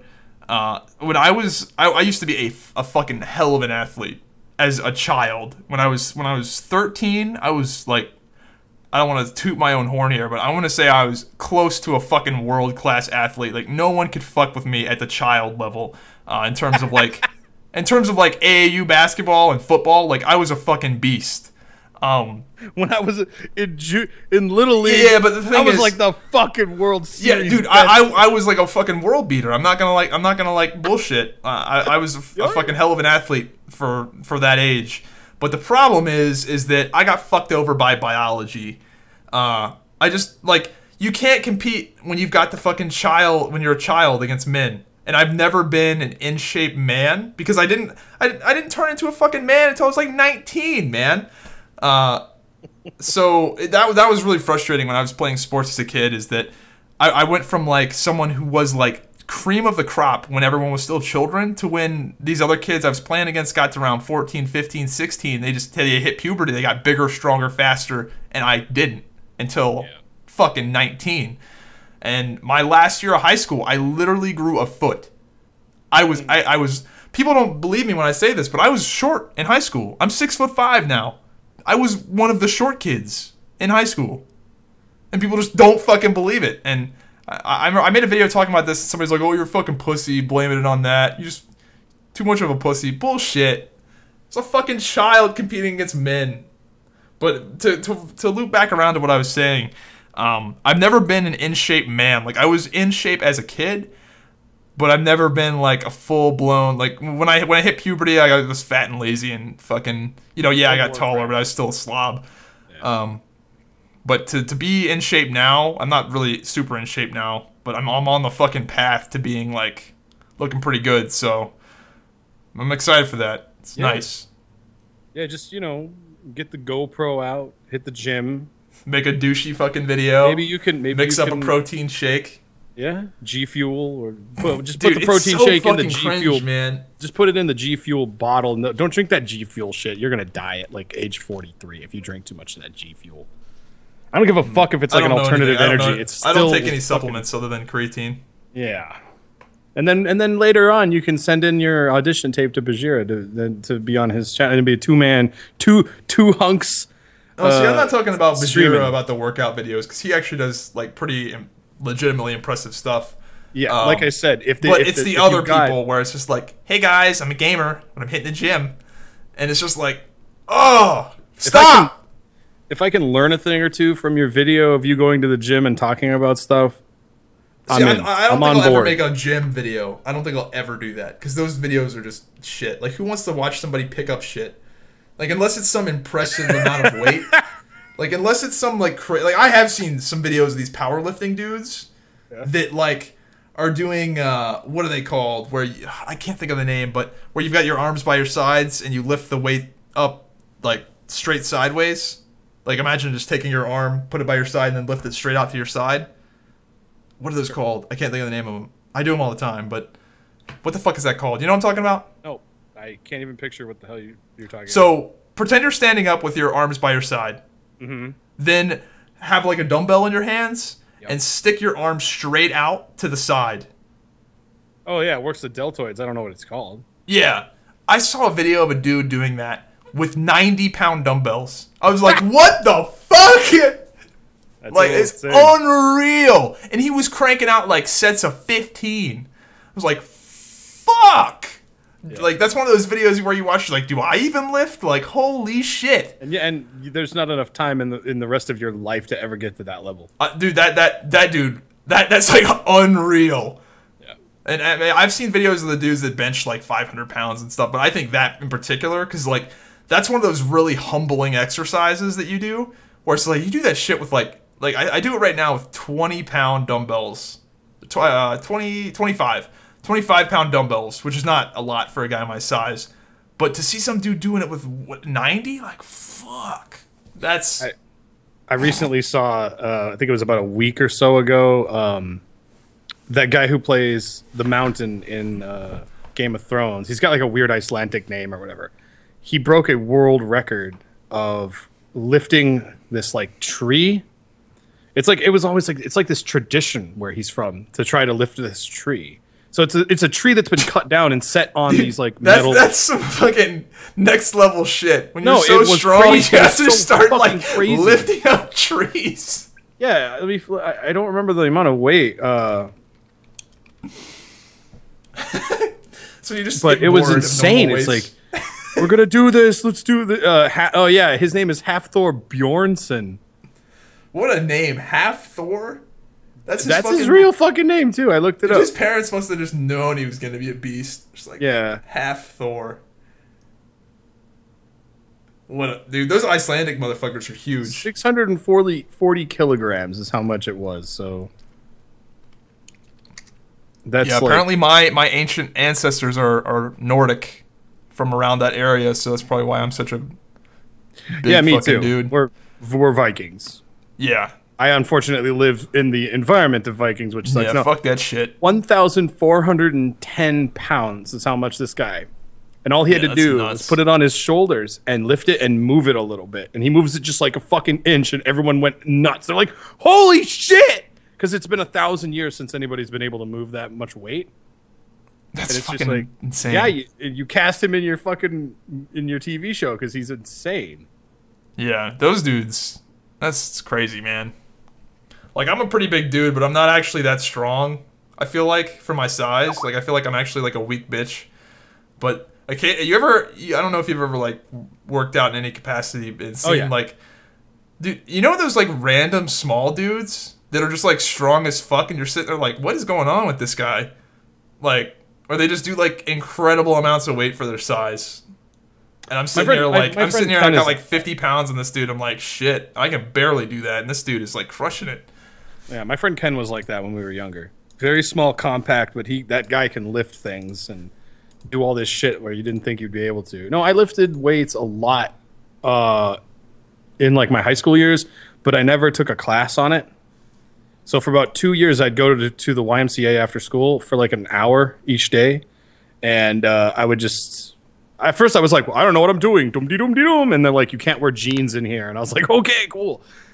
So I started from the very bottom of like what I'm supposed to be doing. And then I learned about reps and like where muscles and things like that. And at the same time, I was studying human anatomy for drawing for the comic book I was working on. And I'm like, all right, cool. I kind of know where these muscles are and stuff. And I really got into it. But after that, I just stopped. So I know the exercises and I know what to do. I have a decent knowledge about what I'm supposed to do if I go to the gym. I just don't have the money to go do it. So what I do is I go and walk. I walk the dog, and that helps. That doesn't. I'm not losing weight in any sense of losing weight, but I feel better about it. Yeah, I go to I work out at a rec center, so I don't have like access to a ton of like free weights.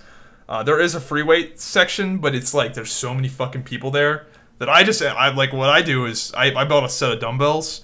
You can actually get a set of dumbbells really cheap. I bet your Walmart has them because Walmart sells other stuff. Like they sell the same shit here that they do there, I'm sure. But you can actually get a set of dumbbells that has interchangeable weights where you just like take the plates off and slide new ones on, and the dumbbells like you can like I've got.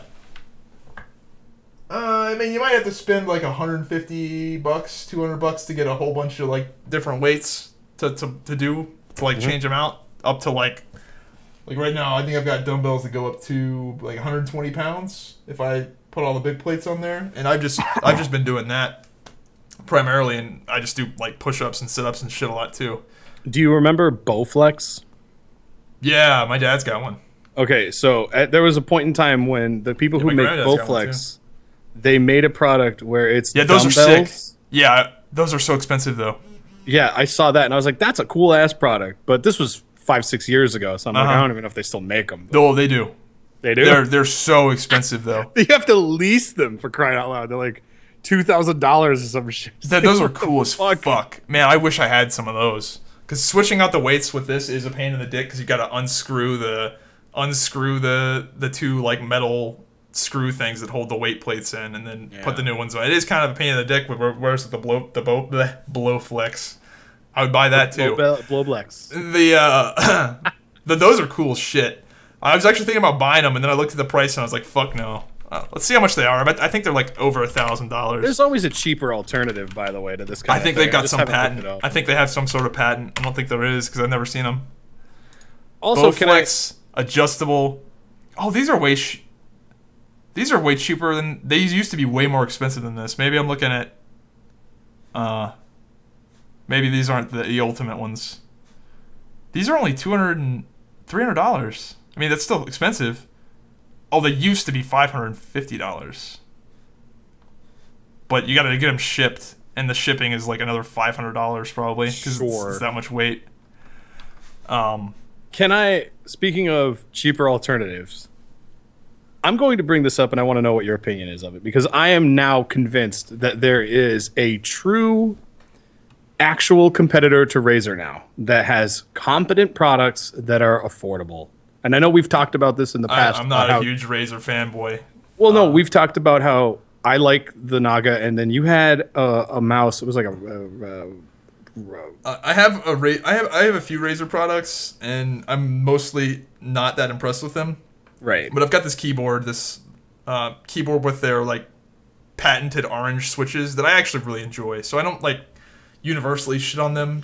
I'm not like a hater, but I'm not a fan either at the same time. I've had I remember products. Getting into a pretty heated thing with you about you had a mouse that was made by like someone else. And I was like, why don't you get a Naga? And you were like, oh, I love this mouse. It does this, the G700, the Logitech G700. Yeah. And I was like, well, okay.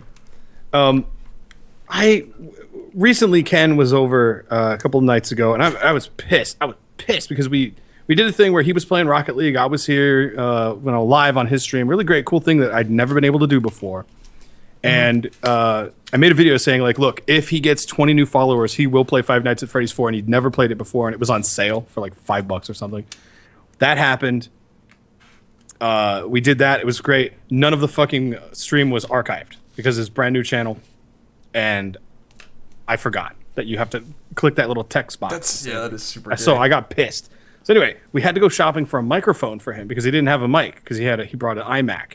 Well, we found that Corsair has like a whole line of products now that are pretty fucking comparable to Razer. Yeah, and my Razer's always been overrated, despite the fact that they do make good shit every now and then. It's still overrated. People think it's like the second coming of Jesus. I mean, if you really like it, Logitech and Corsair and SteelSeries have all been making good shit as well. Yeah, but Corsair. So I really like the Razer Naga Molten. Basically, it has the old Razer Naga design. So it's like it's the flat buttons. Yeah, but it was just basically the pre-2013 revamp of how they changed the Naga now, where now it's like a hex. It's like a fucking diamond. It's like 1, 2, 3, 4, 5, 6, 8 or whatever. I hate that shit. Corsair's mouse that they have in competition to the Razer is just the same thing as the old Razer mouse. It's got the buttons on the side flat like they should be. No fuss, no muss, nothing. So I was like, this is great. And it's like $10 cheaper. We picked up a pair of headphones for him. They were $180 with a 2-year warranty. Corsair Void headset. Great. Just fantastic headset. And I was shocked. Yep. I was fucking shocked. And it was wireless. I have had the same headset for so long now. I've had this headset for 5 years. These old A40s. I've had the same headset. I don't even know what the fuck it is. It's a Razer. Dude, I've had so much bad luck with Razer headsets, man. Oh. The Razer mics are like actual trash. I can confirm that they're either that or something broke inside this mic because I was trying to use it as a second mic and it just doesn't work. You have to yell at it to fucking hear anything, but yeah, it's the headset itself has been working fine. I'm not trying to knock Blizzard, Razer. Yeah, fuck Blizzard. Fuck Blizzard's Razer mouse. Anyway, but I just was like, wow, Corsair really fucking has stuff that looks like you won't look like a complete douche for owning it. And it's comparable in stats. It was great. So, I don't know. Yeah. Maybe I'm coming out of the rock. Everyone fucking knew this already. And I think everyone did kind of know this already, and you were coming out of the rock. But I have a few. The Razer mouse pad, Razer made a hard mouse pad, hard mouse mat. That thing is kick-ass. The newest one, so the Razer Ironclad, I made a video talking massive shit about it because it was a defective product. Wasn't it like the top of it starts ripping off? It's just ripping off. And it happened to everyone. Everyone that had it had this problem. And they just said, yeah, we fucked up, essentially. And they made a new one where that doesn't happen, and it's actually pretty kick-ass. So I gave them a second chance just because I liked the fuck out of the original hard mouse mat they made until it started ripping apart and completely fucking up your tracking on your mouse. But this newest one, there's no wear on it at all. It is the fucking shit. It was expensive as fuck. It was like, I think like $60 or something insane. For a mouse pad, yeah. Yeah, but it's like a metal hard mouse mat, and it was not bent, completely straight, and it's fucking amazing. So it's hit or miss with them, man. It is hit or miss. I bought an Razer Xbox controller. Piece of shit. The fucking worst controller I've ever seen. Absolute dog shit. I bought 2 headsets from them. Trash. Had horrible luck with the mouses.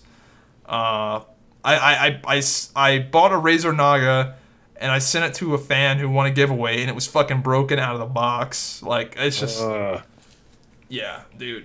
It was real bad. Not a huge Razer fan. I had a keyboard break. I had a fucking dude, so much shit that it's who knows.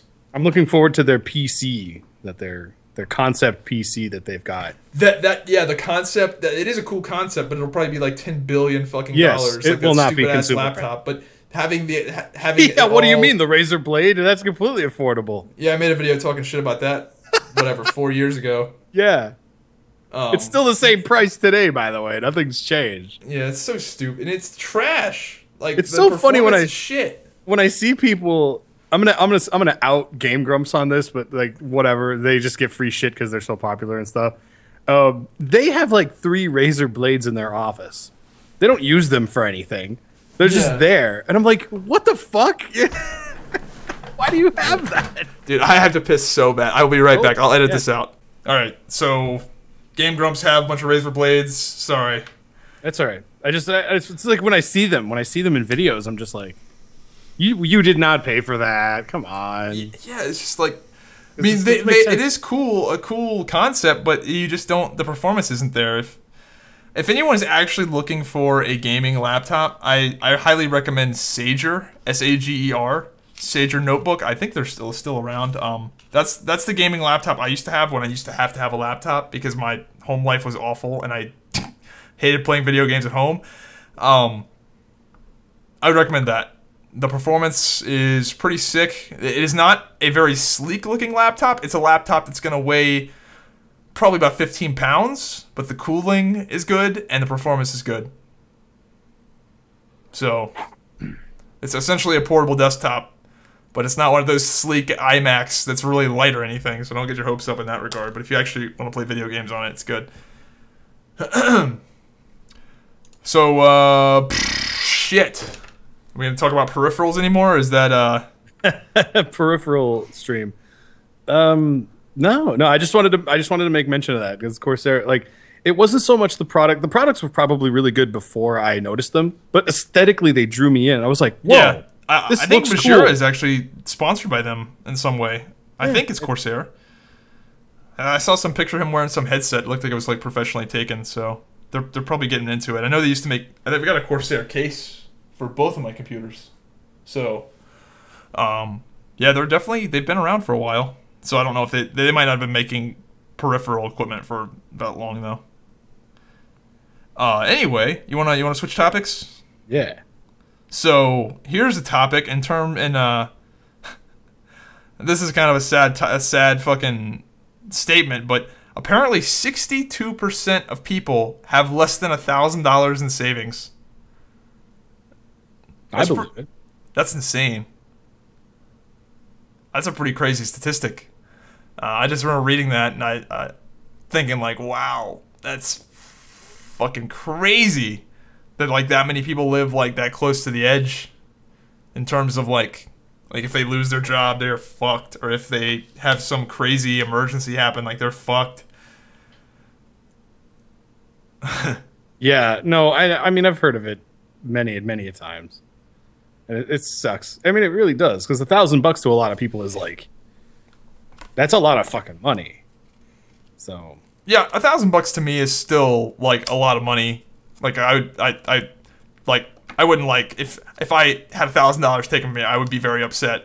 But I've got a pretty good fucking fallback. But that's, man, some people really do just live on the edge. And I mean, I know the economy's shitty, but I feel like a lot of this is like people just living beyond their means and just not actually saving money very well.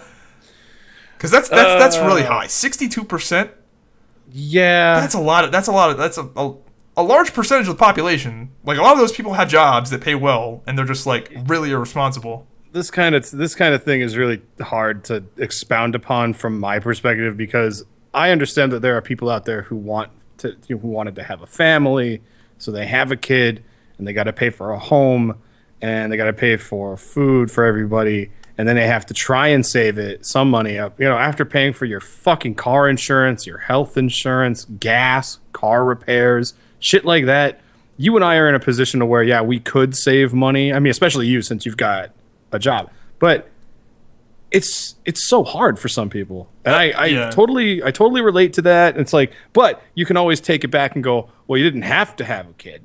I think a lot of it really is the kid thing. Because I feel like a lot of these parents that don't have much in savings, they almost feel bad for saving the money because they could probably be spending the money on their kid and like enriching their kid's life, or at least in their opinion, doing that. Yeah. So I think a lot of it's just fuck kids, man.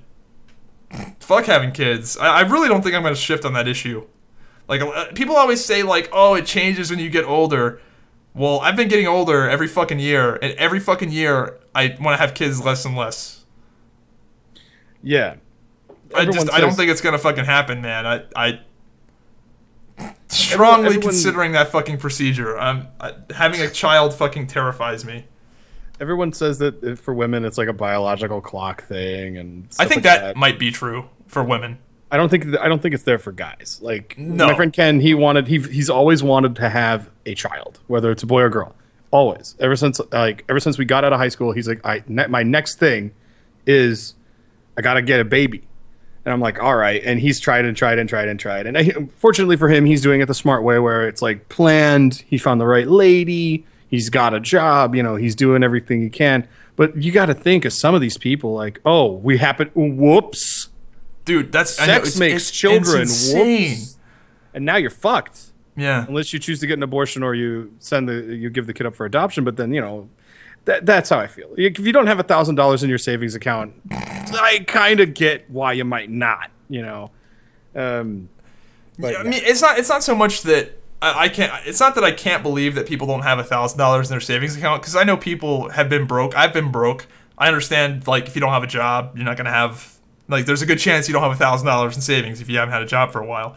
But 62% of people, that's a lot of people. That's a lot of people in there that, like, if this statistic was like 20% of people have less than $1,000 in savings, then I would be like a little bit less shocked, because 20%, that's a lot of unemployed people, whatever. 62% is a lot of people that have jobs, a lot of people that are doing well, but just living on the edge, just consuming a lot and just blowing through their money. It's just crazy to me.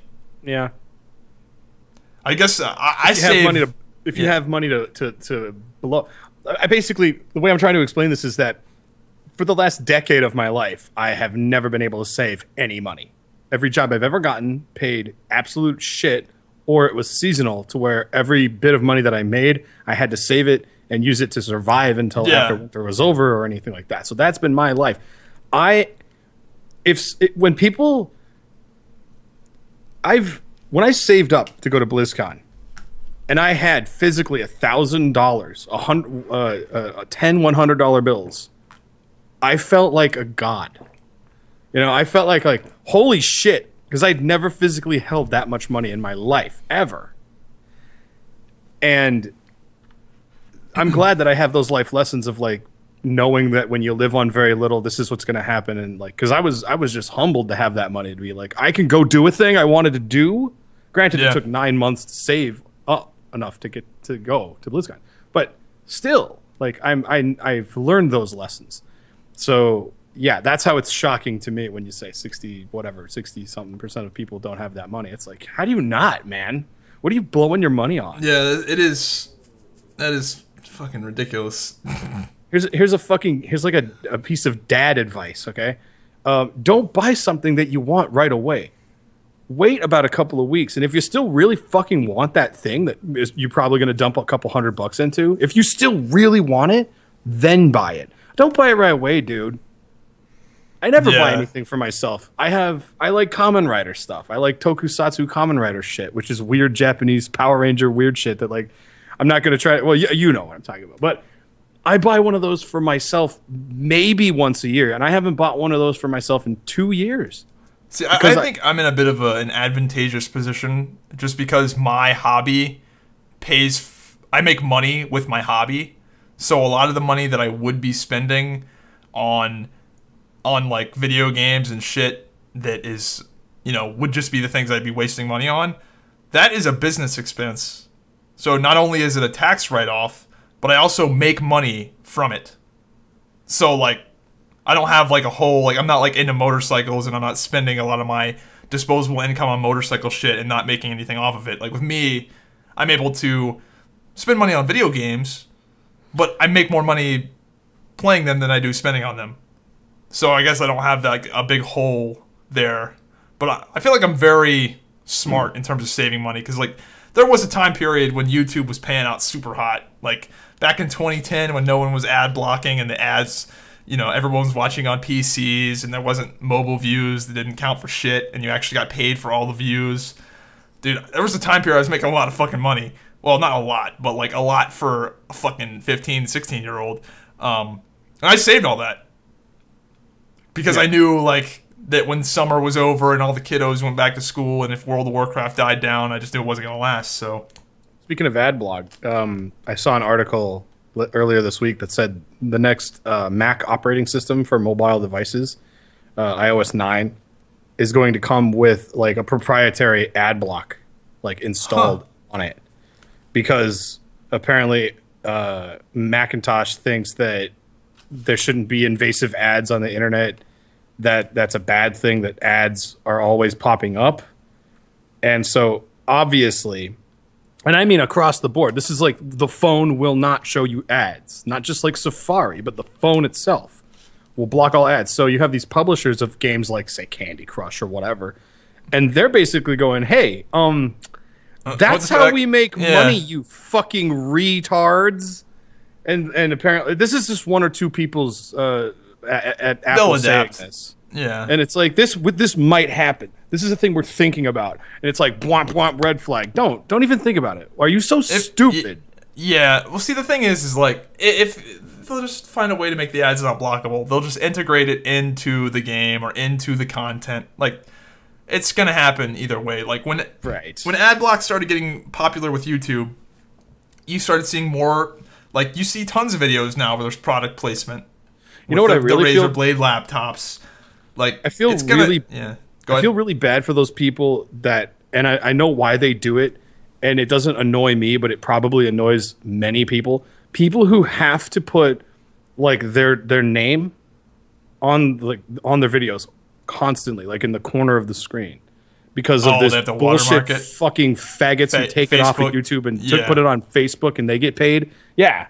I feel like I shouldn't have to do that, but you have to do that because people. I mean, that's what the advertising is going to end up doing. I mean, with Raid Call, I got sponsored by Raid Call. I had a deal with Raid Call for a while where I just put a Raid Call intro at the start of my videos, and it was just like boop boop boop boop boop Raid Call, and that was it. Yep. It was like two and a half seconds long, and it was just a little pre-roll ad that was integrated into my video, and they paid me per view to do that. A substantial amount of money, way better than ads would pay to do that. And that's what it's going to be. Like, the ads aren't going to go away, people. Like, they're just going to get integrated into the content. If anybody's listening to this and you actually have a product that you want to advertise, the biggest go to the YouTubers. Biggest fucking lesson you will learn. YouTube personalities, we will do 90% of the fucking work for you. You just have to pay us. You don't have a pre-roll? We can fucking make one. You don't need to go to some like production company to have them make you a pre-roll. Oh my God, it's going to cost us so much money. We already know how to do that shit. We are the best resource to fucking advertise your product. So fucking get with it. Because I get emails, man, and I know you do too. I get emails from people who are like, we want you to advertise our product. Oh, you do? How do you want it done? And they want it done specifically. Like, you have to say this, this, and this, and this. And I'm like, no, I don't. Yeah. A pre-roll is a guaranteed. People will see it. They'll want to know more. And then a post-roll or something that says, like, yeah, if you want to learn more or something, put it in the fucking, at the end of the video. You can click a link in the description. Something. That will get traffic to your shit. I can't speak on Zybek's behalf. But I had 2 fucking years to sit on my ass and do nothing because of machinima. I spent a lot of it getting back into marketing and sales because I studied that a little bit in college, but not a whole lot. But it's really interesting and fun to me. The like really fun ways to market to like millennials and how it's like interactive and integrated within the content. And none of y'all motherfuckers are taking advantage of this. None of you. All it takes is an email. What I was saying about going to the YouTubers is a lot of these companies try to advertise through traditional means. Like, they try to do it through Google AdSense or through some advertising company, and they pay a ton of money. Whereas if they just went directly to a YouTuber, they would pay way less. And that YouTuber would be down to do it because it's way more money than the ad. Like, they jump through all these hoops, and everybody's taking their share out of their advertising budget. Whereas if they just went directly to a YouTuber and said, hey, do this, and we'll pay you just direct, they get way better bang for their buck, and the YouTuber makes way more money as well. And that's happening more and more. The advertisers are getting smarter about doing that and going to the YouTubers directly than trying to go through Google and have to pay Google's cut and then whoever else's cut, and then. But yeah, that's becoming more of a thing now. The algorithm's magically going to send your advertisement to people that Google already knows you're looking for. Look, I fucking Amazon searched one time acoustic foam. What is every fucking ad I see now? Acoustic foam. Yeah, that's fine. At least it reminds me that I need to get it. But we are way more effective than some bullshit thing. And as a piece of advice, I don't know if you do this, right? But as a piece of advice to anybody who's like, oh, I'm going to run my YouTube channel or I'm going to run my podcast or whatever, create an example of how you can market a product to whomever is typing to you, whoever wants to talk to you about it. I already have I think about 17 PDF documents of examples of how this is how effectively I can market your product via my YouTube channel or my live streams. It's there already. It's just examples. That's it. Yep. That's what these guys want to see. They want to go, well, how would you? Well, here's fucking how. Oh, I would put the logo here, blah, blah. Why would you do that? I already know why. I know the answers to why and how it'll be effective. So anyway, obviously I could expound upon this for a jillion years, but Yeah, Raid Call was... It's 2016. The future Raid is Call now. is probably my favorite sponsored deal I've ever had.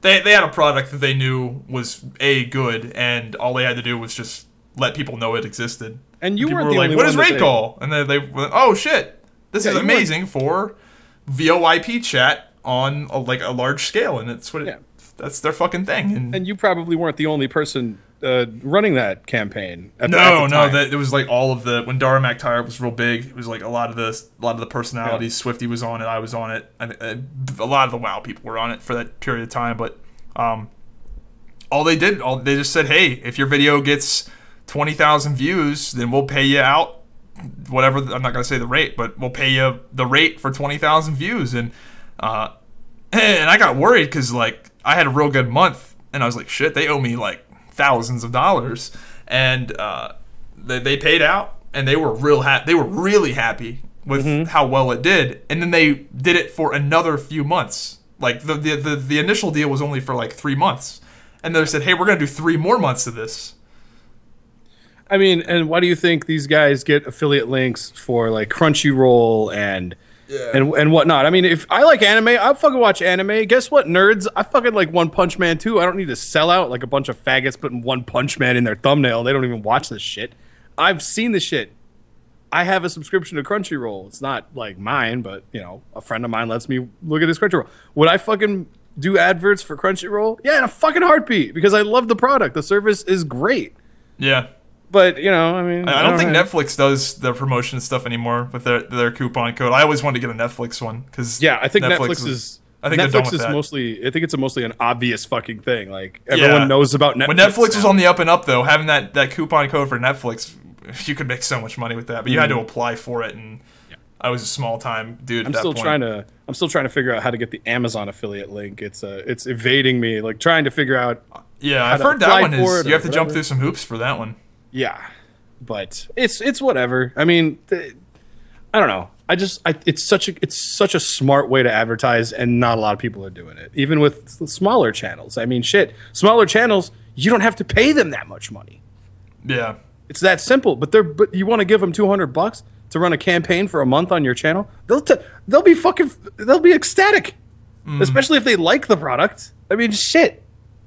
Yeah, that's kind of what I did with Crowfall. Like, I've been super hyped on Crowfall for a while now, and they offered me an affiliate link, and I was like, well, yeah, that makes sense. And that's why I did it. Yeah, it ducktails with it ducktails with the fact that you like the game. Yeah. Yeah, that's just... Like, luckily, I don't have to worry about the money I make on YouTube anymore, which is, like, pretty nice. Like, I mean, my YouTube, despite that being the fact, my YouTube channel, for whatever reason, I think they must have changed the algorithm on YouTube. My videos have been getting a lot of views recently for whatever fucking like my old shit.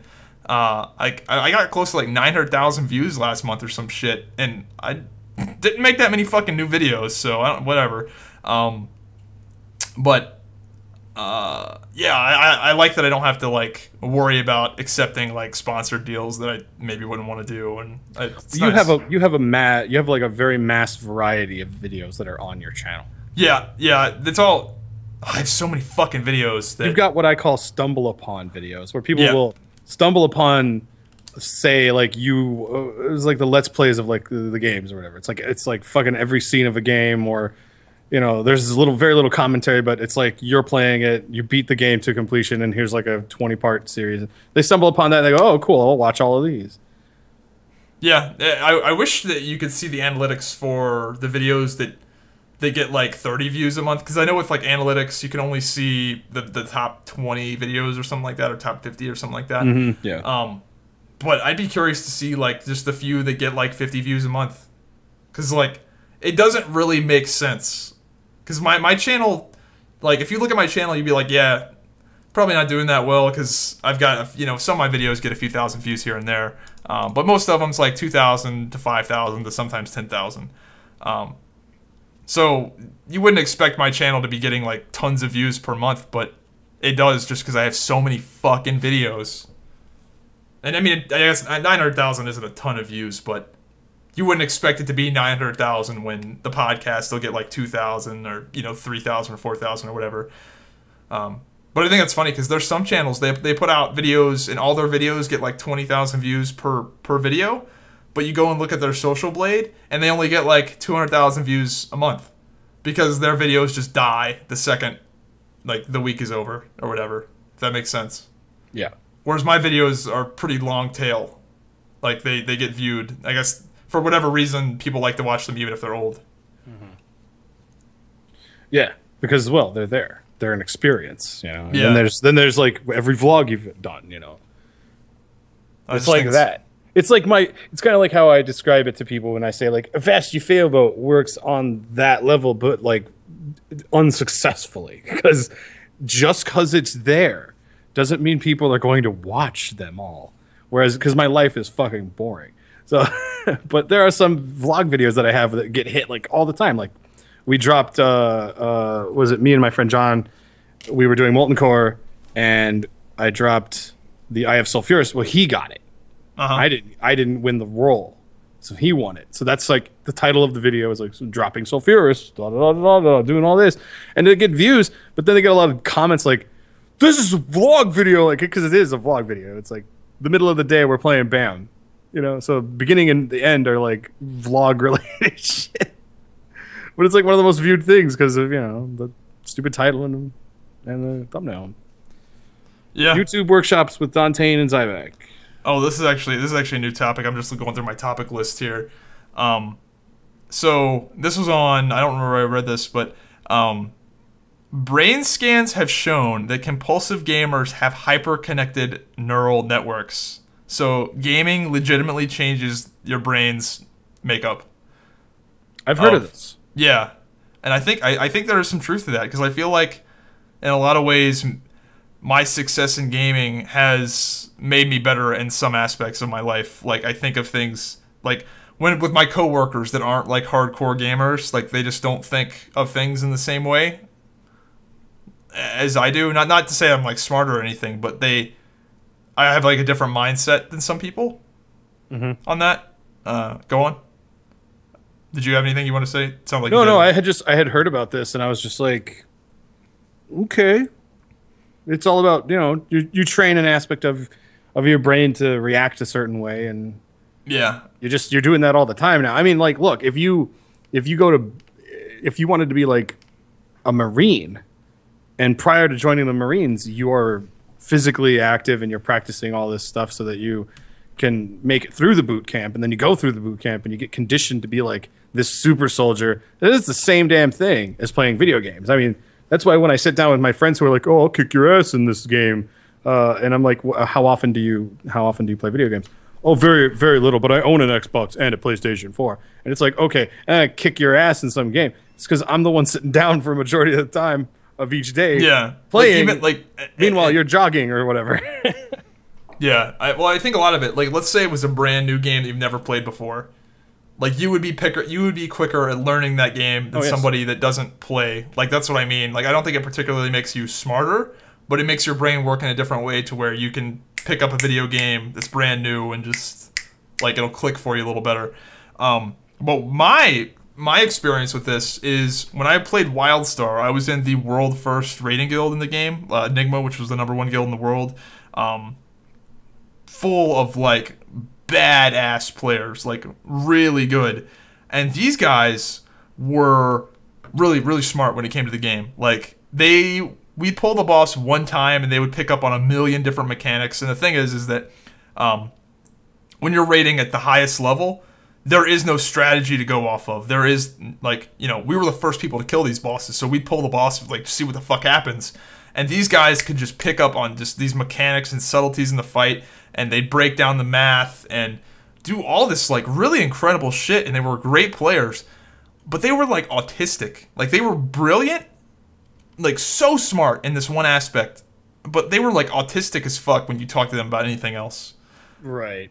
Like I don't mean to I'm not going to say what this is, but one particular member, I was going to say his name, but this guy was the top shit in Enigma. Very smart, came up with strategies for a lot of the fights.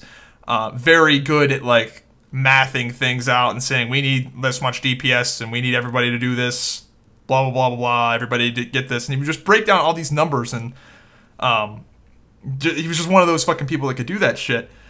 And I would talk to him about like real life stuff, and he said like, I was having a conversation with him about The Price is Right, where how on The Price is Right, you know how like a vacuum cleaner, I'll be on The Price is Right, and that vacuum cleaner company will pay to have that product featured on The Price is Right. Yeah. Right. You know they pay for that. Yep.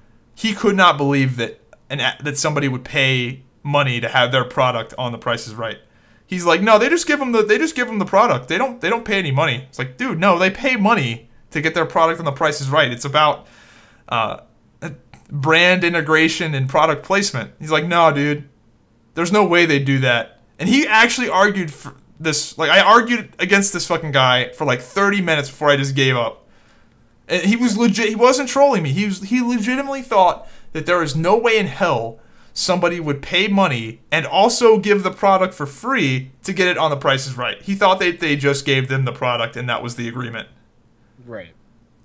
Yeah, there's a lot of naivete when it comes to that sort of thing. People, they're like, oh, it's television. Yeah, but this guy was smart. Like, this was a smart dude that, like he would just, but just dumb at the same time. He's smart at breaking down how to beat bosses in World of Warcraft. That's probably the only thing he's really smart about. Well, it was WildStar, but I mean, he was a smart dude in terms of like, if this dude would have been a gifted student.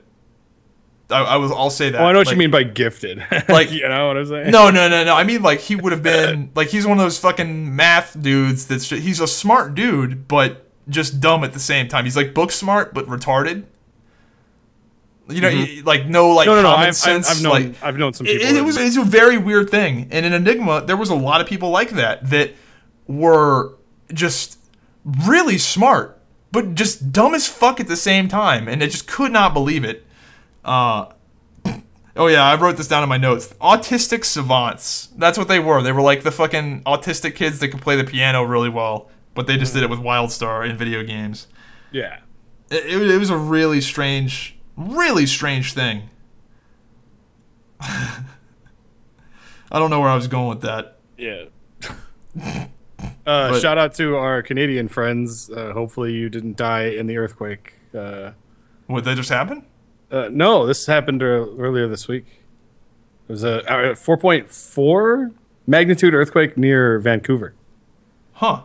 So, you know, finally Canada gets an earthquake and not fucking California. Because I saw that and I was like, wait, this is like, I don't know, Monday sometime. I was like, what? Earthquake? Where? Oh, Canada? Well, that's odd. So yeah, I didn't know that was like an earthquake place. 4.4 ain't no bullshit. I mean, that's a. I got a photo here of a.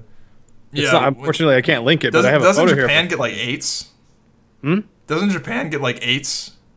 Yeah, they get like 7s and 8s sometimes. It's just yeah, they have to build that whole place around earthquakes. Yeah, pretty much. Which they've done. A lot of the really big skyscrapers there are built in a way that they can shake and not fall. Yeah, that's pretty impressive. Unless like a godlike earthquake happens and there's nothing you can do about it, you know. Yeah. All right, man. Well, I've got some more topics, but I might save these for next week. We've been going for 2 hours and 15 minutes, and none of these are like super amazing anyway. They could last. So yeah, you got anything you want to plug or promote or anything like that? Yeah, just check out. Well, normally we, I'd like check out the YouTube channels and stuff like that. You guys know this shit by now. Yeah, it's plastered on the screen. I do want to let you guys know that I am streaming. I stream almost every day now for at least 2 or 3 hours. It's twitch.tv/DonTane. I mostly stream Rocket League, Guild Wars 2 for the most part, and I can't think. Oh, Heroes of the Storm. But since I don't have that many games, I usually stick to those 3.